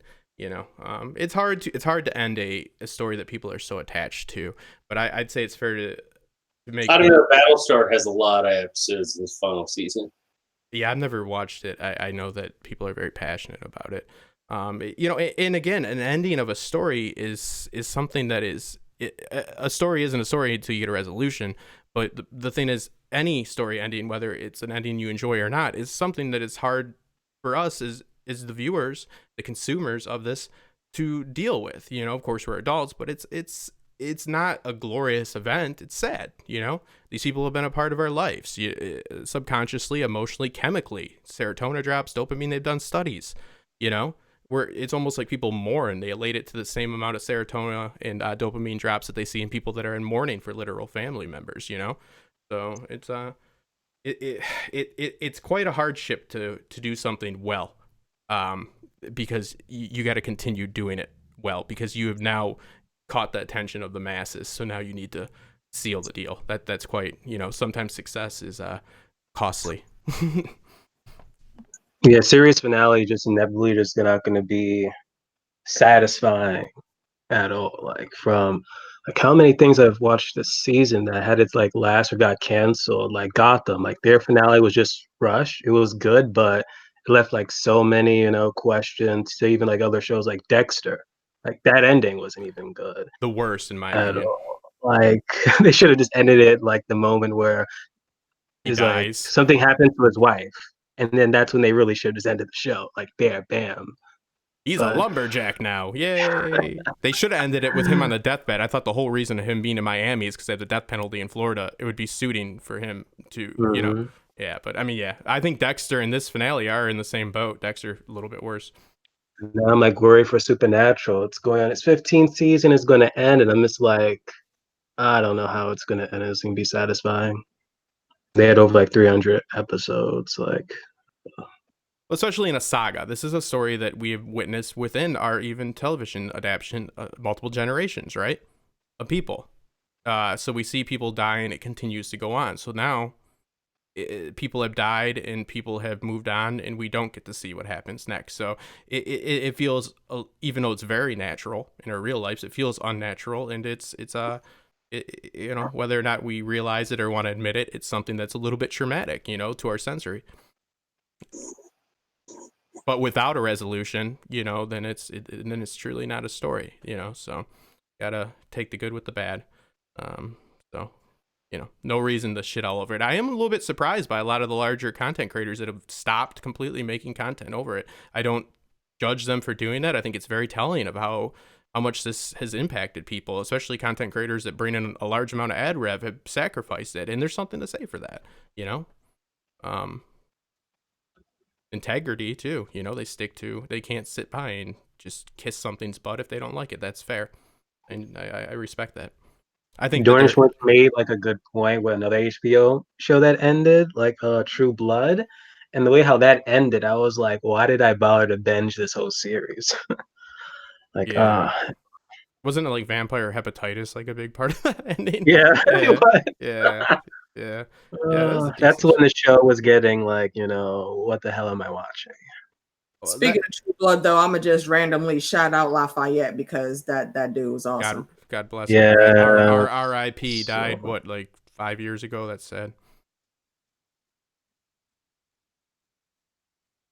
Not to bring a sour mood upon, but I do believe he died of a heart condition or something a few years ago. The actor? You know what? I did hear about that, yeah. Yeah, he passed like 3 or 5 years ago. Yeah, so, I mean, it's tough. That's why... It's on television for that guy. Yeah, The Sopranos, has that ambiguous ending, and that's the way to go. It's not pleasing to people in the moment, but leaving things up to others' imagination is sometimes the best way to conclude stuff like this. Giving too much finality and too much absolutes, about what happens is sometimes counterproductive. But it's a whole different animal. So I'm going to continue to enjoy it. I'm glad that the panel I'm on at Con of Thrones is talking about the spinoff. That's exciting. And it's something new that's coming, and we have stuff to look forward to. Evidently, the Winds of Winter should be out by 2020, they said. And, it's a fantastic story. Wish it would have ended a little better. So, AK, are you going to Con of Thrones? I am going to Con of Thrones, and as of like a couple weeks ago, I found out I'm going to be on a panel at Con of Thrones. Excellent. So I am looking forward to it. Yeah, same deal with me. I got popped on me, and now I'm going. I'm excited. So awesome. You get to meet me. I apologize, in advance, but yeah, it'll be fun to meet up with everybody. What panel are you on? It's with Teflon and like 2 or 3 other folks. It's called Race in Westeros. So we're just going to be talking about some of the dynamics and the breakdowns of all of our different peoples that are there, and maybe we're not there. Yeah, all the white people. All the white people, and then the Dothraki and the Unsullied, and then Saladorset. No, there's diversity there. Yeah. There is. It's just not as widespread, I think, as some folks would like it. And to be fair, it's written by an old white guy. He writes about what he knows. It's not authentic for him to write from primarily African American or Asian you know what I mean? Like, he's not going to do service to that. He's an old white dude. He said it himself. He's like, we need more. You write what you grew up with, I think. Absolutely. How could you do anything? How could you authentically write a book about something you know nothing about? Right. Exactly. Service. So. Unless you have had experiences with people that were very heavy in different ethnic groups. Like a good example, I think, is Neil Gaiman with what he did with the Nazi Boys. He wrote that because his friend says, no one ever really writes stories about, West Indian culture and whatnot. And boom, we got a Nazi Boys. And it's one of the greatest freaking books ever. But Neil knew about the culture, so he was able to do it very well. And being from that culture, I appreciated it because when you read the characters that he created in that story, they are very much like my aunts and my family. So I think he hit totally agree. I love reading that. Yeah, you can't do that though if you were never exposed to that. So yeah, I'm assuming he did research and like took his time, to right, like he didn't just like rush into it. I'm sure he had to like really I think he had experiences with the culture, and then he also drew on whatever research he did as well. Yeah, no, and that's a testament that people that are actually part of that culture enjoy it. It's not that you can't do it, but it's like you don't rush into doing it. Right, exactly. Yeah. I'm like, I'm gonna tell a story about an American Indian. They're like, are you that? I'm like, nope, but that'll be fun for me to do. I don't know if I think that's gonna be Right. Justin. So, Yeah, Yeah. Neil did us justice. no, yeah, nobody will enjoy that. Yeah, exactly. And It's an odd desire to want to do something like that too. Like Neil Gaiman's that makes sense. He found out people were yearning for that. They don't have representation, so he gave it. That's noble. Went about it the right way. Indeed. That's like Yeah. one of the bigger Shameless problems. plug. Me and Phantom D Sane actually did a discussion about Nazi boys on Lav's channel. If y'all want to go check out Lava Shadow. yeah, Definitely and check it out. Anything Neil Gaiman I will check out. You guys like American Gods? I thought it fell a little. I need to short. watch the last. I need to still watch the last season. Like ever since like Game of Thrones started, I pretty much stopped it. But now I'm just gonna just binge it. Half of my channel is devoted to it, so yeah, I kind of like it a little bit. I've heard that I should push past the first couple episodes, and I didn't. I stopped, I think, at 4 or 3. Yeah, for both seasons, you need to do that. It does move a bit slow, but the payoff at the end, especially for season 1, is very good. And you need to pay attention during those episodes you're pushing past, because They're there's there for a reason. Yeah. It's Like tough. the Laura Moon, like there was that one episode people are like, oh, we should skip it, but there's like a reason Yeah. why they did that. Yeah, all I'm right. not spoiling, yeah. but Just saying it. I'm just saying. Kenzie, bring us back. the one thing that was highlighted in the chat by Otila Angel that was especially directed at me was the end where Sansa becomes queen in the north.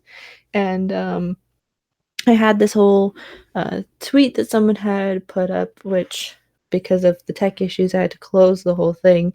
But it was basically like talking about her becoming queen and how it was fulfilling what most of her family strived to do, from Robb Stark and what he wanted to because he wanted the North to become free after what happened with Ned, and it was like analyzing sort of her outfit, from the black of cloak being like John to the way her crown, like the direwolf intersection, was like the pins on Rob's chest plate, to having how it being the cape being on one side like Arya, and the direwolf leaves, the weirwood leaves being like Bran, to the simple fact of how the color was like gray, like the background of the Stark banner, to some like as well something with like her mother, like how it embodied everybody who meant something to her family and was in her family, and none of them got to be there to actually see it, like that all of these people had been a part of her story and been a part of the family, but no one got to see it, because the only people that got to see her be crowned queen, and to be the first queen in the North, essentially, like a solo queen in the North, was her, and none of the actual Starks got to see it. So I found that kind of cool, as well. I think I got it here. I just changed the browser. Hold on. Oh, it's probably gone by now because I had to reset everything. Yeah. I mean, the fact that she became queen and she got to sit on a wooden throne with direwolves is pretty cool. I wish we got this, like, at least one person was there that we knew, like, because it was all just like. That Bran at least would have gone back with her to see that. Mm-hmm. At the very least, yeah, one of her family should have been there. It is a bit sad that they weren't, but I did absolutely love that dress. Yeah, I wasn't a big fan of her crown, but that's the extreme northerner in me. You know, she's more than just a northerner, so I can still look past that. The fact that they're not there, isn't it? That's why it's so important for her to be queen there, because they live on through her in the Starks. That's so much more critical for her to achieve that. So people can it wasn't all for nothing. I guess. Right. Yeah. Agreed. And like I was just about to say it, and like Otila said, the inevitable Sansa being crowned Funko Pop. Yes, they have. Oh, Yeah. they to do that. better at this point. It's They better. I won't buy it because I already got already a Oh, Sansa don't kid pop, yourself. but- Yeah. Oh, you are so Jesus gonna Christ. buy it. Stop Oh, it. come on now. I do have some type No, of you are. self-control now. Some Cut it out. Sansa, You know you're gonna get it. Need like a or method. like Bran on the what? He doesn't even get a throne. It's just him just being wielded by Podrick, I guess. Well, if there's not a throne, you have to bring your own chair. So I mean, that is what it is. Yeah, and I forget. No one either I didn't see it or no one confessed to it, but someone said they also named Bran King because and they destroyed the Iron Throne so that no one had to keep lifting Bran in and out of the Iron Throne. That That was it. Did That- freaking Bran warg into Drogon and burn it because of that? driving Maybe. motivation right there. Yeah. Mhm. There's so many great brand memes out there, like when Arya There says nobody are. knows what's west of Westeros, and there's one where he keeps it going closer and Like, closer. Do you take, it zooms in on him. It's like, do you take me for a fool? Or no, it's am I a joke to you? Yeah. And I went back and watched that scene, and he really was looking at her like, bitch, I can tell you what's west of Westeros. So the fuck are we doing here? Yeah, I'm surprised we don't have like Bran with the crown on his head. Like, it's like one thing I was like, Yeah, really? Bran didn't get a That crown. was interesting. They didn't show Bran's coronation. You would think they would. Mhm. Besides him naming him king, and that was Interesting. Yeah, like you just get the formal ceremony, and it's interesting also that the last words ever on the series of Game of Thrones is "Queen in the North." That's the last thing that's actually said. That's audible. That people say, like, yeah, because there's the people like the wildlings probably be like, yeah, blah blah, like playing under with the music, but the last things that's ever said is "Queen in the North," which the heart of our story is the North, even with the Yeah. parallel storylines. So and she said, the only thing she ever wanted was to be queen. So now she has that. and she has the safety. She wants to be queen. She needs to be independent and safe. So her wants and needs have finally come together. Thus, Right. conclusion of a story arc. Yay! We got one.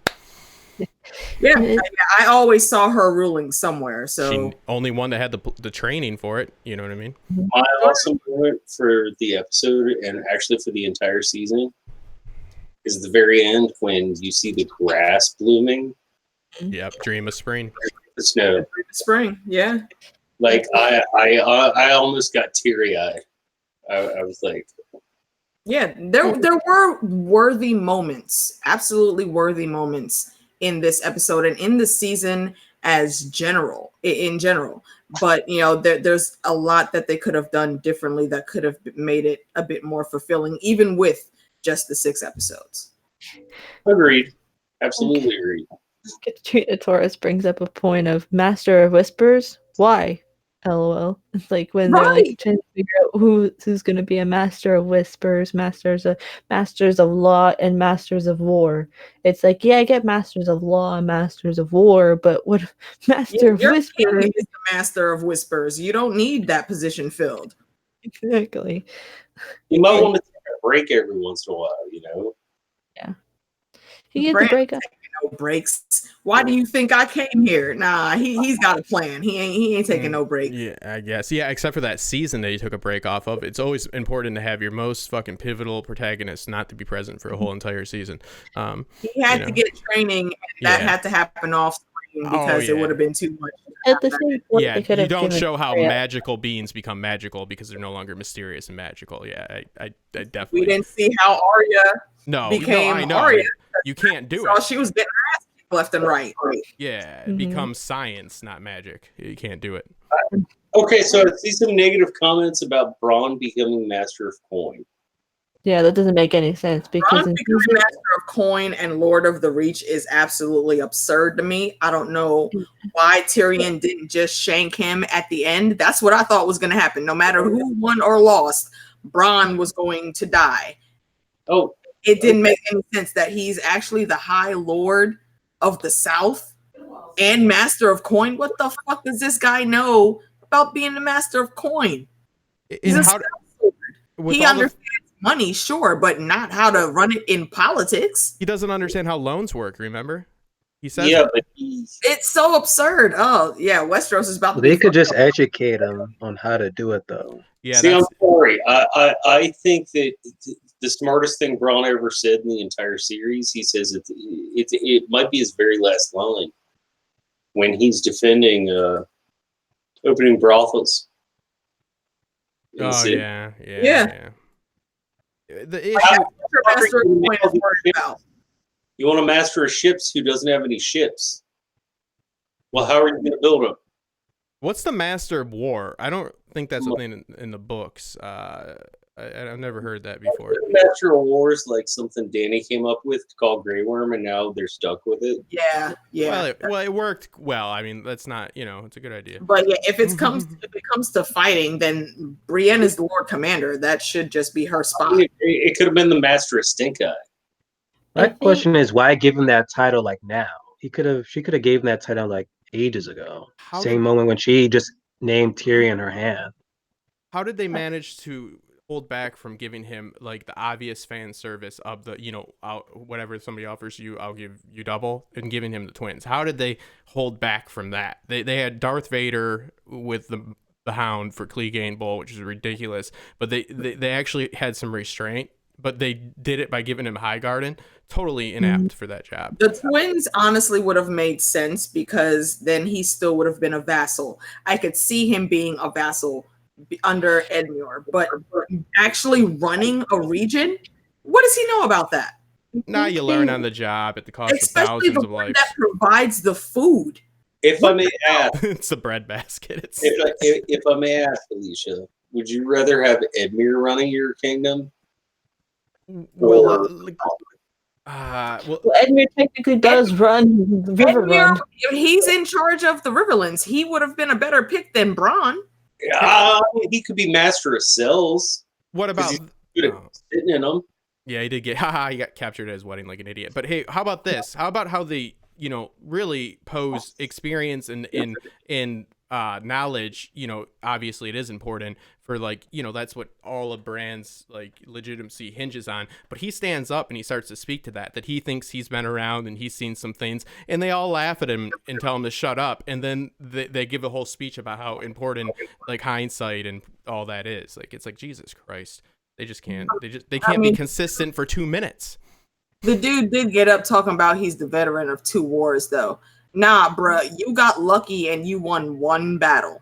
No, you're the prisoner of 2 wars. And then you were imprisoned, and that's it. You're no veteran, dude. That's why everybody laughed at you. If anything, freaking Davos the veteran. Like, how many battles did he survive and still continuing? All he's ever done is live to a ripe old age. Mm. Yeah, but like I said, Davos, if they'd have offered him that, he would have been like, sorry, guys. Well, what about Tyrion telling everybody how things have to be because he's so smart, and then when he is offered the hand, he says, no, I'm an idiot. I thought I knew things. I'm like, what do you mean you thought? He's like 2 seconds ago when I was talking about Bran. And it's like, wow. So you either are telling us that you absolutely know how everything should go and we're going to, back you, or you're a moron. Again, flipping with that. It's like, I get it. He's being modest, but I call that just... Yeah. Random sidebar, just because we're talking about everybody that was at that meeting. I'm going to give kudos to Sweet Robin for pulling Neville Longbottom and kicking puberty in the teeth. He looks handsome. Deep back, got some bass in his voice now. It's the breast milk. Look at Tormund. Even though it was from a giant, this freaking breast milk, it does wonders. It does. It clearly does. I still think there's an age in which you should stop. I'm just saying. I don't want to be. Oh, there definitely is. There definitely. Lysa was batshit crazy. Everyone knew that, and I think if Jan's Royce is still going to be, technically Sweet Robin's hand, I think he's going to be okay. Yeah.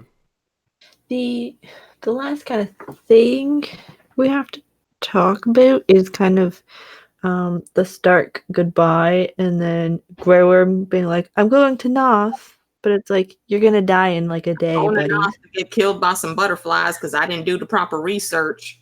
Do you think he's just gonna look for somebody that looks like Missandei? I mean, I guess so. I don't think he's gonna look for anyone. If anything happens romantically with Grey Worm, it's gonna be because some chick saw him and thought he was worth it, and she put in all the work. Grey Worm, I think at this point, is going to do whatever he can do to never fall in love again. Yep. Because I really want a meme of the Starks watching the Unsullied sail away, and it just say like, "Going to Noth." Well, we got done with that problem. Right, Exactly. and that's why I expected them to say, "All right, John, let's just go back north." Because who the fuck is really going to make John stay at the wall? No one. No one in the realm would have made that boy actually stay at the wall. My question about the other problem is with Dothraki. Like, what about them? I think they went with the. I think they went with Grey Worm at least part of the way, and then they'll go wherever they want to go after he gets done dropping everybody off at Noth, and that's it. I don't think they're going to stay in Westeros either. Just look for reports of mass rape, and that is where they ended up. Marina, I think they'll start Marina Valentis. But so how did Grey Worm sell everybody else on Narth though? He's the Lord. He's the commander of the Unsullied. They're going to follow him. Yeah. Whatever. I mean, that's what they're trained to do. They're trained to follow orders. You see what happens when they become human and get emotions. They're all the bad ones. Literally, whatever Grey Worm says goes, because they're like, "This is our city now." It's like, no. I bet it was a solid campaign about how there was going to be so much cuddling there. He's like, there's so many brothels that will cuddle with you there. There's cuddle brothels. He's like, there's so many of them. I think that's a thing in Asia. The thing is, they'll survive like one day. It'll be like just that. Just that's it. Like, I don't want to see Grey Worm die. Oh no. And of all of the people in Dany's army to be the last man standing, it had to be Grey Worm. Like, why? That's my question. I don't know if we don't know any of the other names. Big Worm. I know, but like from Jorah, Missandei, like for like Jorah, Missandei, like everybody, like Grey Worm, we all expected him to die in episode 3. That didn't happen. Die in episode 5. That didn't happen. It's like for him to survive this long, it's just kind of like what? How did you like outlive your kind of purpose? But I guess it kind of makes sense once you've watched this episode. But I mean. Better question, how did Cersei know how much weight the life of the interpreter held? They're like, what do we get? They're like, the interpreter. It'd be like, oh shit, I was hoping we were Wasn't that interpreter there in the, the parlay, season 7? So she has to be some type of importance. That makes sense, though, that the interpreter's there for the parlay, but I'm saying the emotional connection to the interpreter is not. But be there but at the same time, she's the interpreter when everyone there speaks a common tongue. So she still has some type of importance. No, that's just some sort of reason why she shouldn't be there, and why, like, you know what I mean? I'm joking. Yeah, I think that goes back to my conspiracy theory that Varys and Tyrion were scheming even back then. Of course, Cersei would have only had that information if she was specifically given that information. That's what I questioned. As soon as I saw she had Missandei, I was like, wait, how the fuck did they get Missandei, and why did they know to choose her? Yeah, then again, Qyburn is a good master of whisperers. They knew the moment when the Army of the Dead passed the wall. Yeah, the wall fell. So I mean, I guess good perception on that. Miles away. He must have some good eyesight. Yeah. Whole fucking wall fell. Before we start to wrap up, Otila brings up this interesting point of the problem. She says her problem with the Dothraki is this: someone kills your call, and they become the new call, so they shouldn't have defeated Jon against the Unsullied. Right?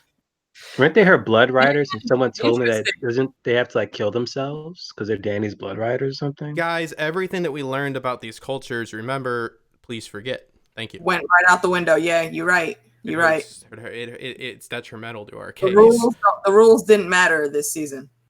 Like, make sure to make a big stink about how the Blood Riders will have to die and all this, and the loyalty and the whole. We want to really flesh out the institution structure and how everything works. And then in the last season, what we're gonna go ahead and do is just fucking throw that fucking out the window.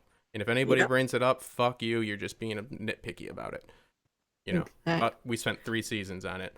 We had her burn a whole bunch of people to get more of them. Kenzie, Plexi had a question earlier. Did you see it?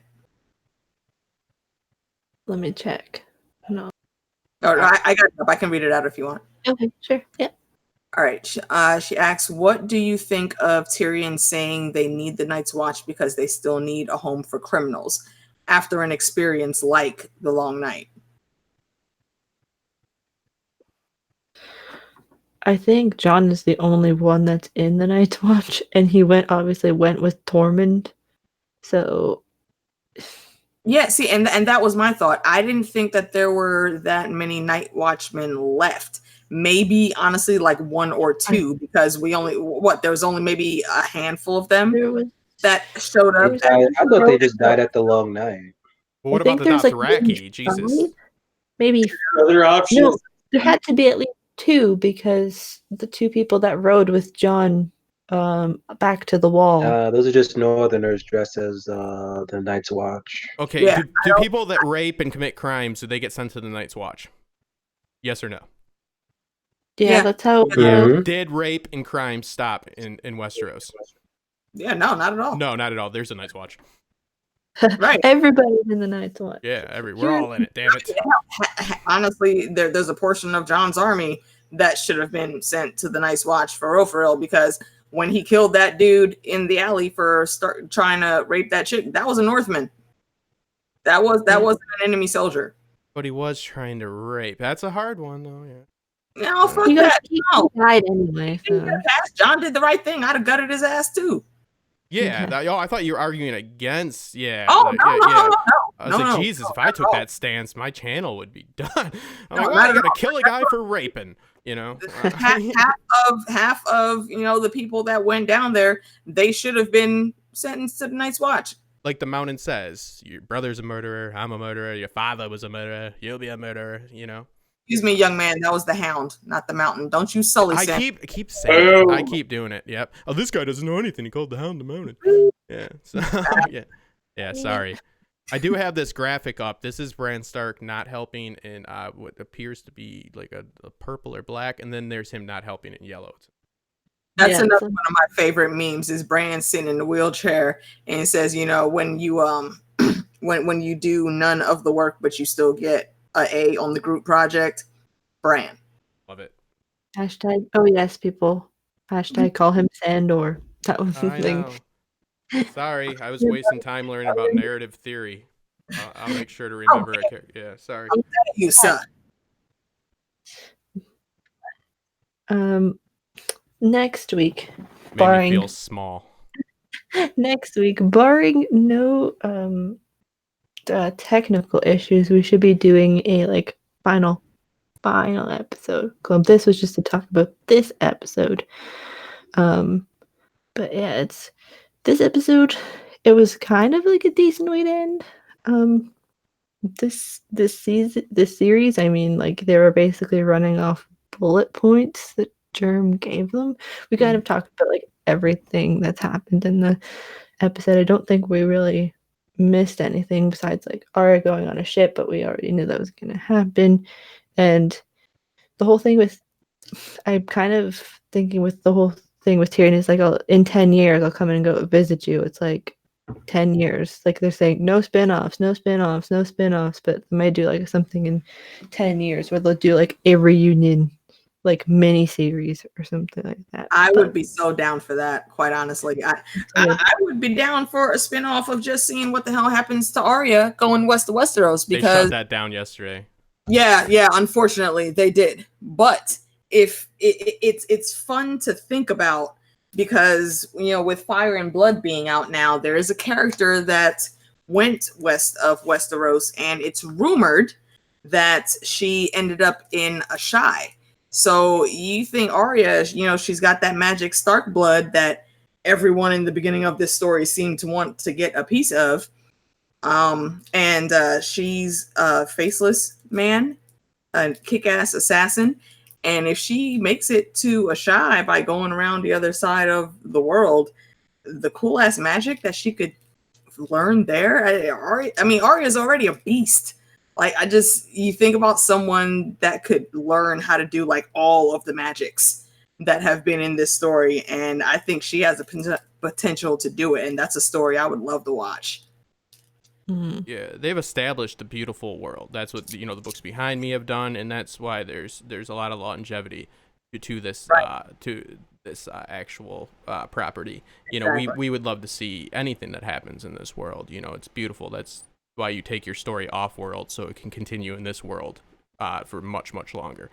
Right. So but it does turn out it only gets it's up from 4.1 to 4.3 from IMDb. I got it up on there. I don't know if that's good. I don't think it is. I guess people, I don't know. Yeah, Something's that's why stories like this and Doom and the Lord of the Rings survive. They're just so epic.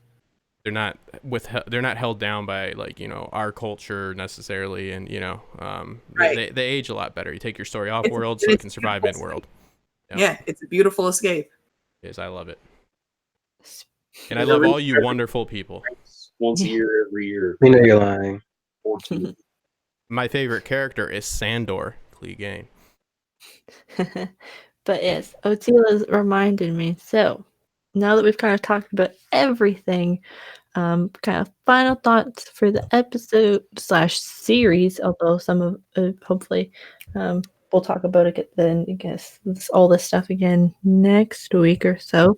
But final thought for like this episode specifically, and the rating and where people can find you because it's getting kind of late.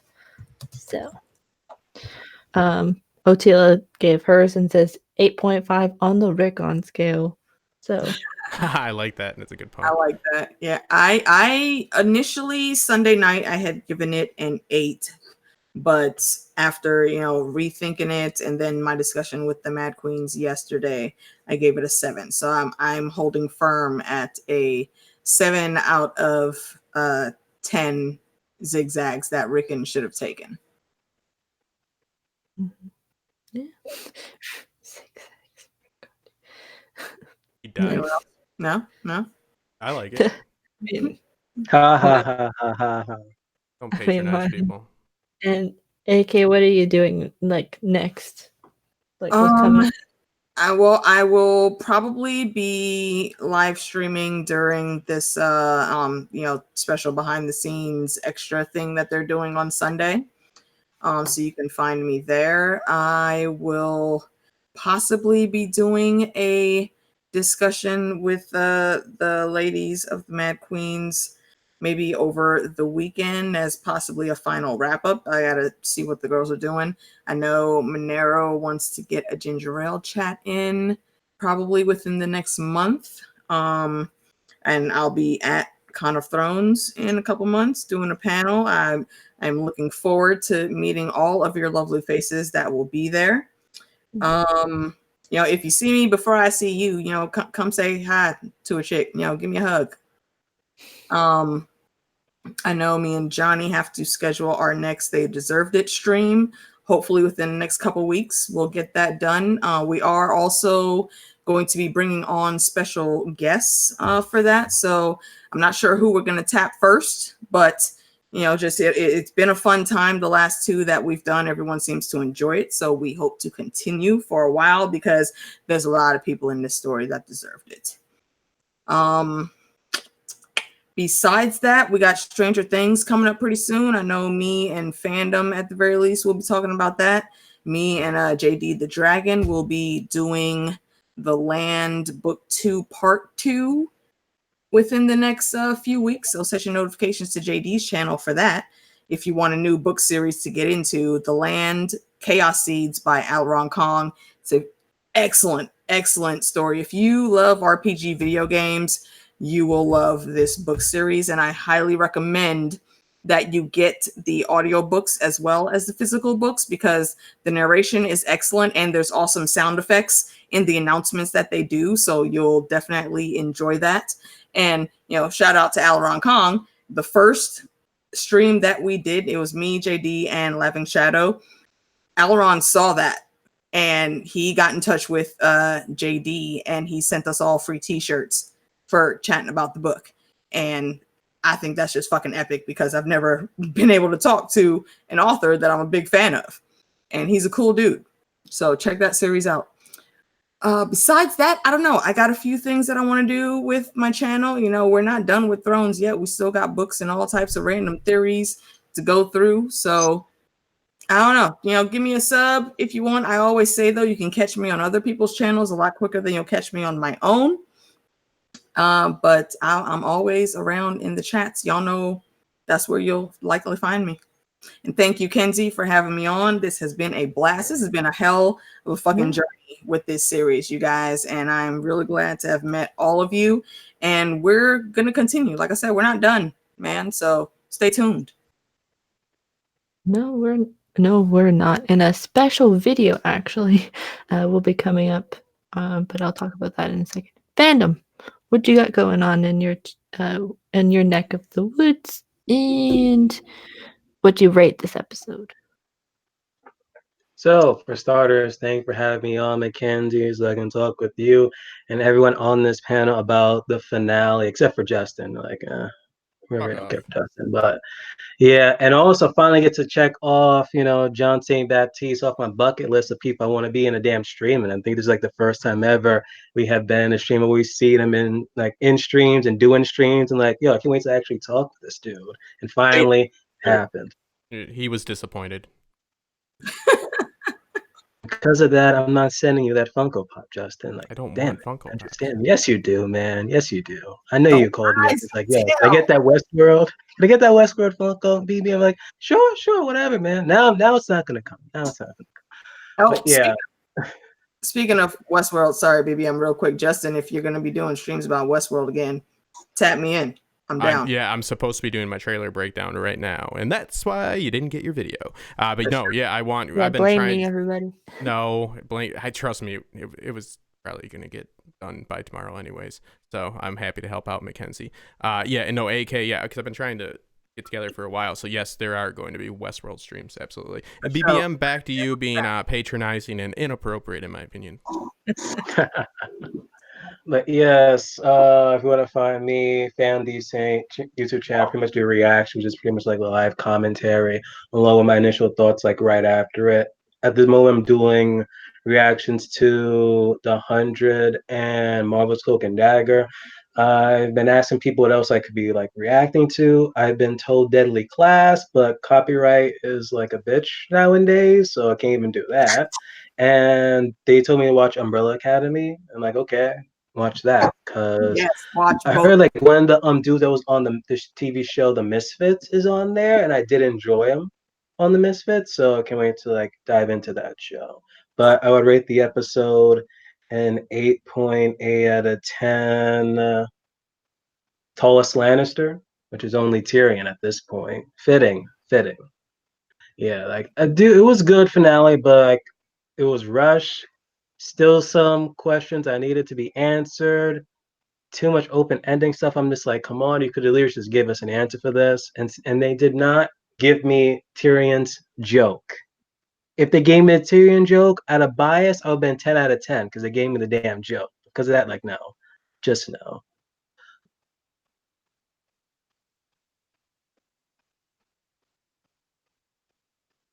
Well, since there's a lull in the conversation, also there's other shows that you guys may want to get into.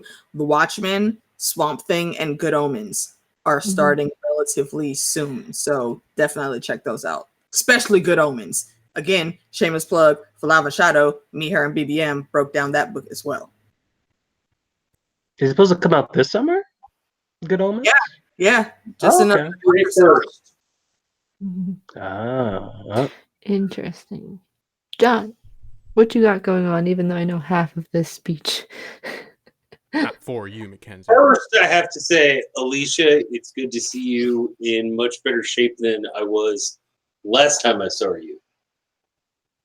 Yo, if y'all did not see the pictures, man, my boy was lit for the entirety of the con last month. And the shit was awesome and hilarious. It was fun talking to John. He's exactly the cool character that you see on the screen every time. And when you're around the boy, expect to have some drinks because he loves the sauce and I love him for it.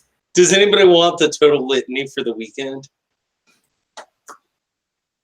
I sat down and figured it out, and if you include bar time and restaurant time on top of after hours time, 3.5 bottles of scotch, 5 bottles of wine, and a case of beer. In one night? No, in a weekend. In a Like weekend, today. like I swear, like every couple hours, I would turn around looking for John to make sure he's all right. My boy is sitting comfortable in a chair in the hotel hallway, knocked the fuck out. Like I believe T Baby, Monero, and it might have been Ben or someone else actually took a picture while John was asleep because that sauce was on his brain and it knocked him out. It was hilarious. Oh, It there's was, some it was great quite pictures. awesome to see. Some great pictures. And if you go to, shameless plug, Cylon Johns, which is the other channel that Mackenzie is also on, because it's Cylon Johns of Jills. You can find the picture of me passed out in a chair and make your own meme. Yes, try and get let it. us make Sleepy John a meme. I'll try and get it. But John, what do you rank this episode? I rank this episode a 7.5 blades of grass coming out of the snow. And because that was my big takeaway from this episode. I almost got teary-eyed when I saw it.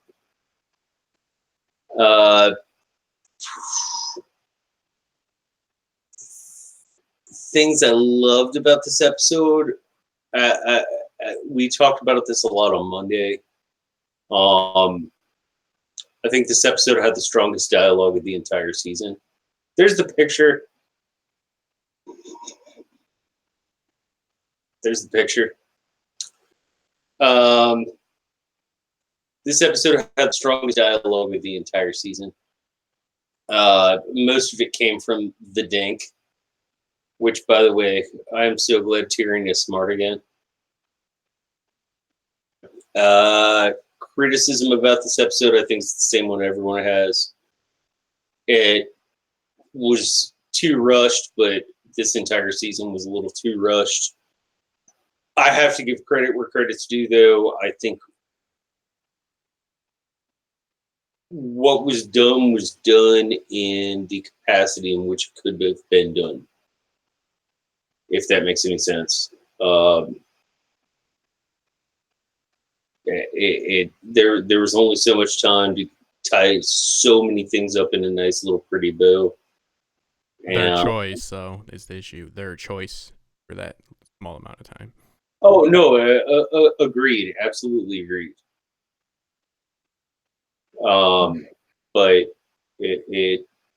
I think it was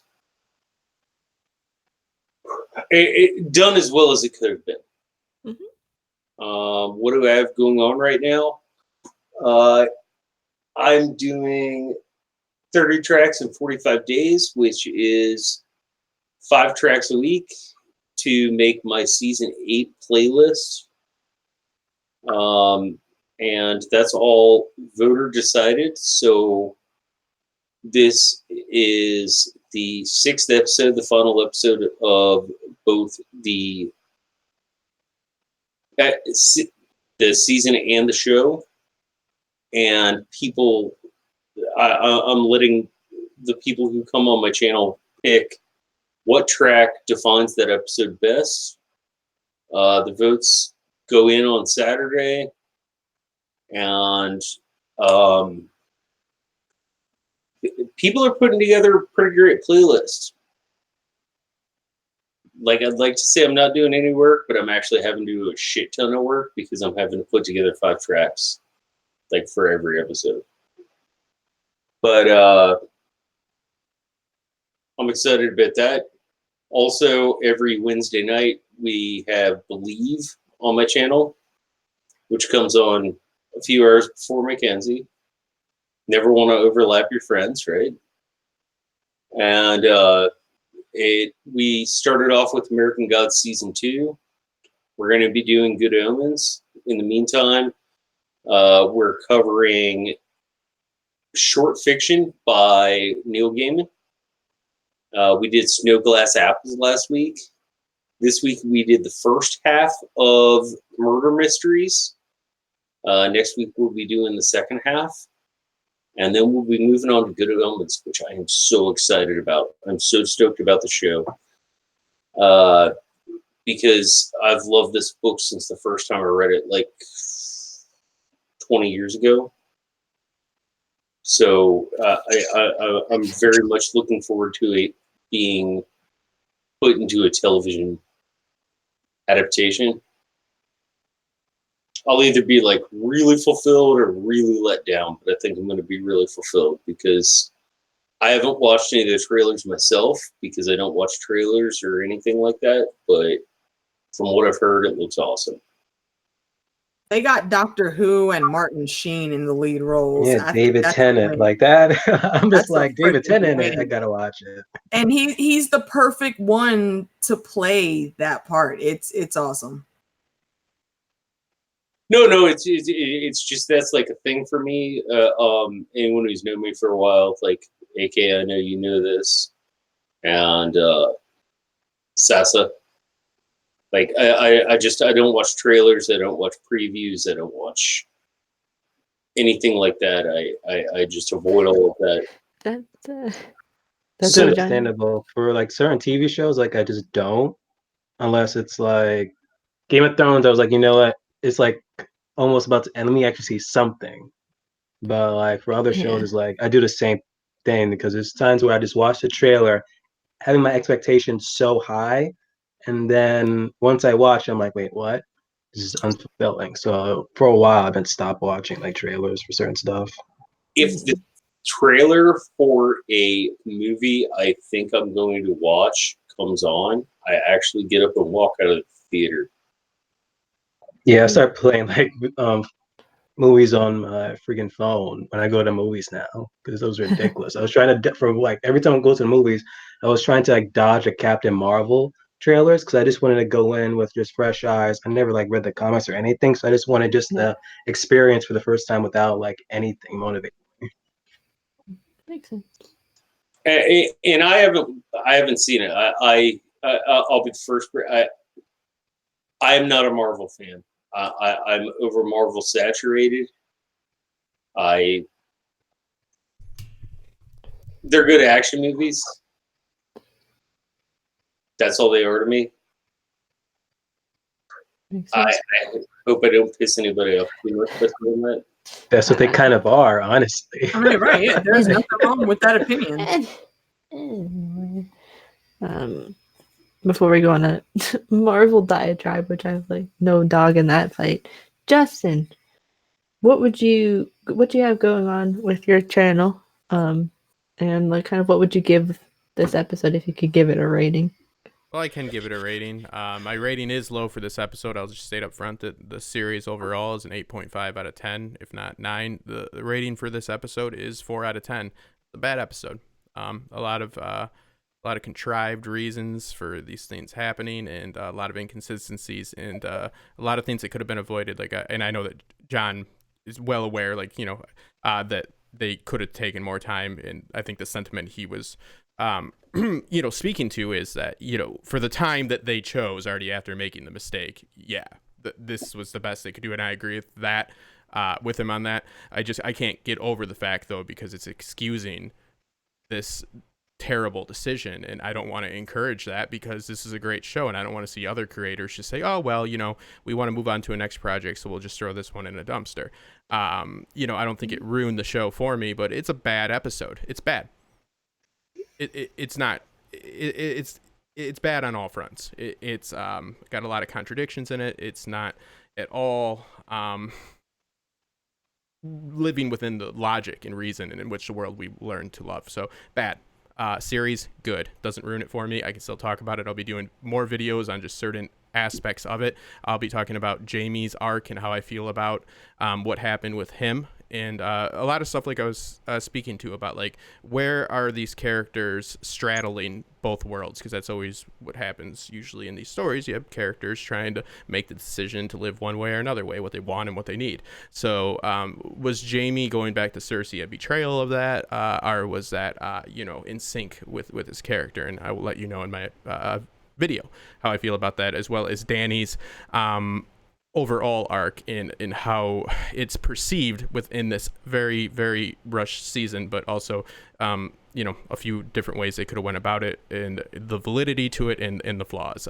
Westworld trailer reaction, I'm really looking forward for Westworld season 3.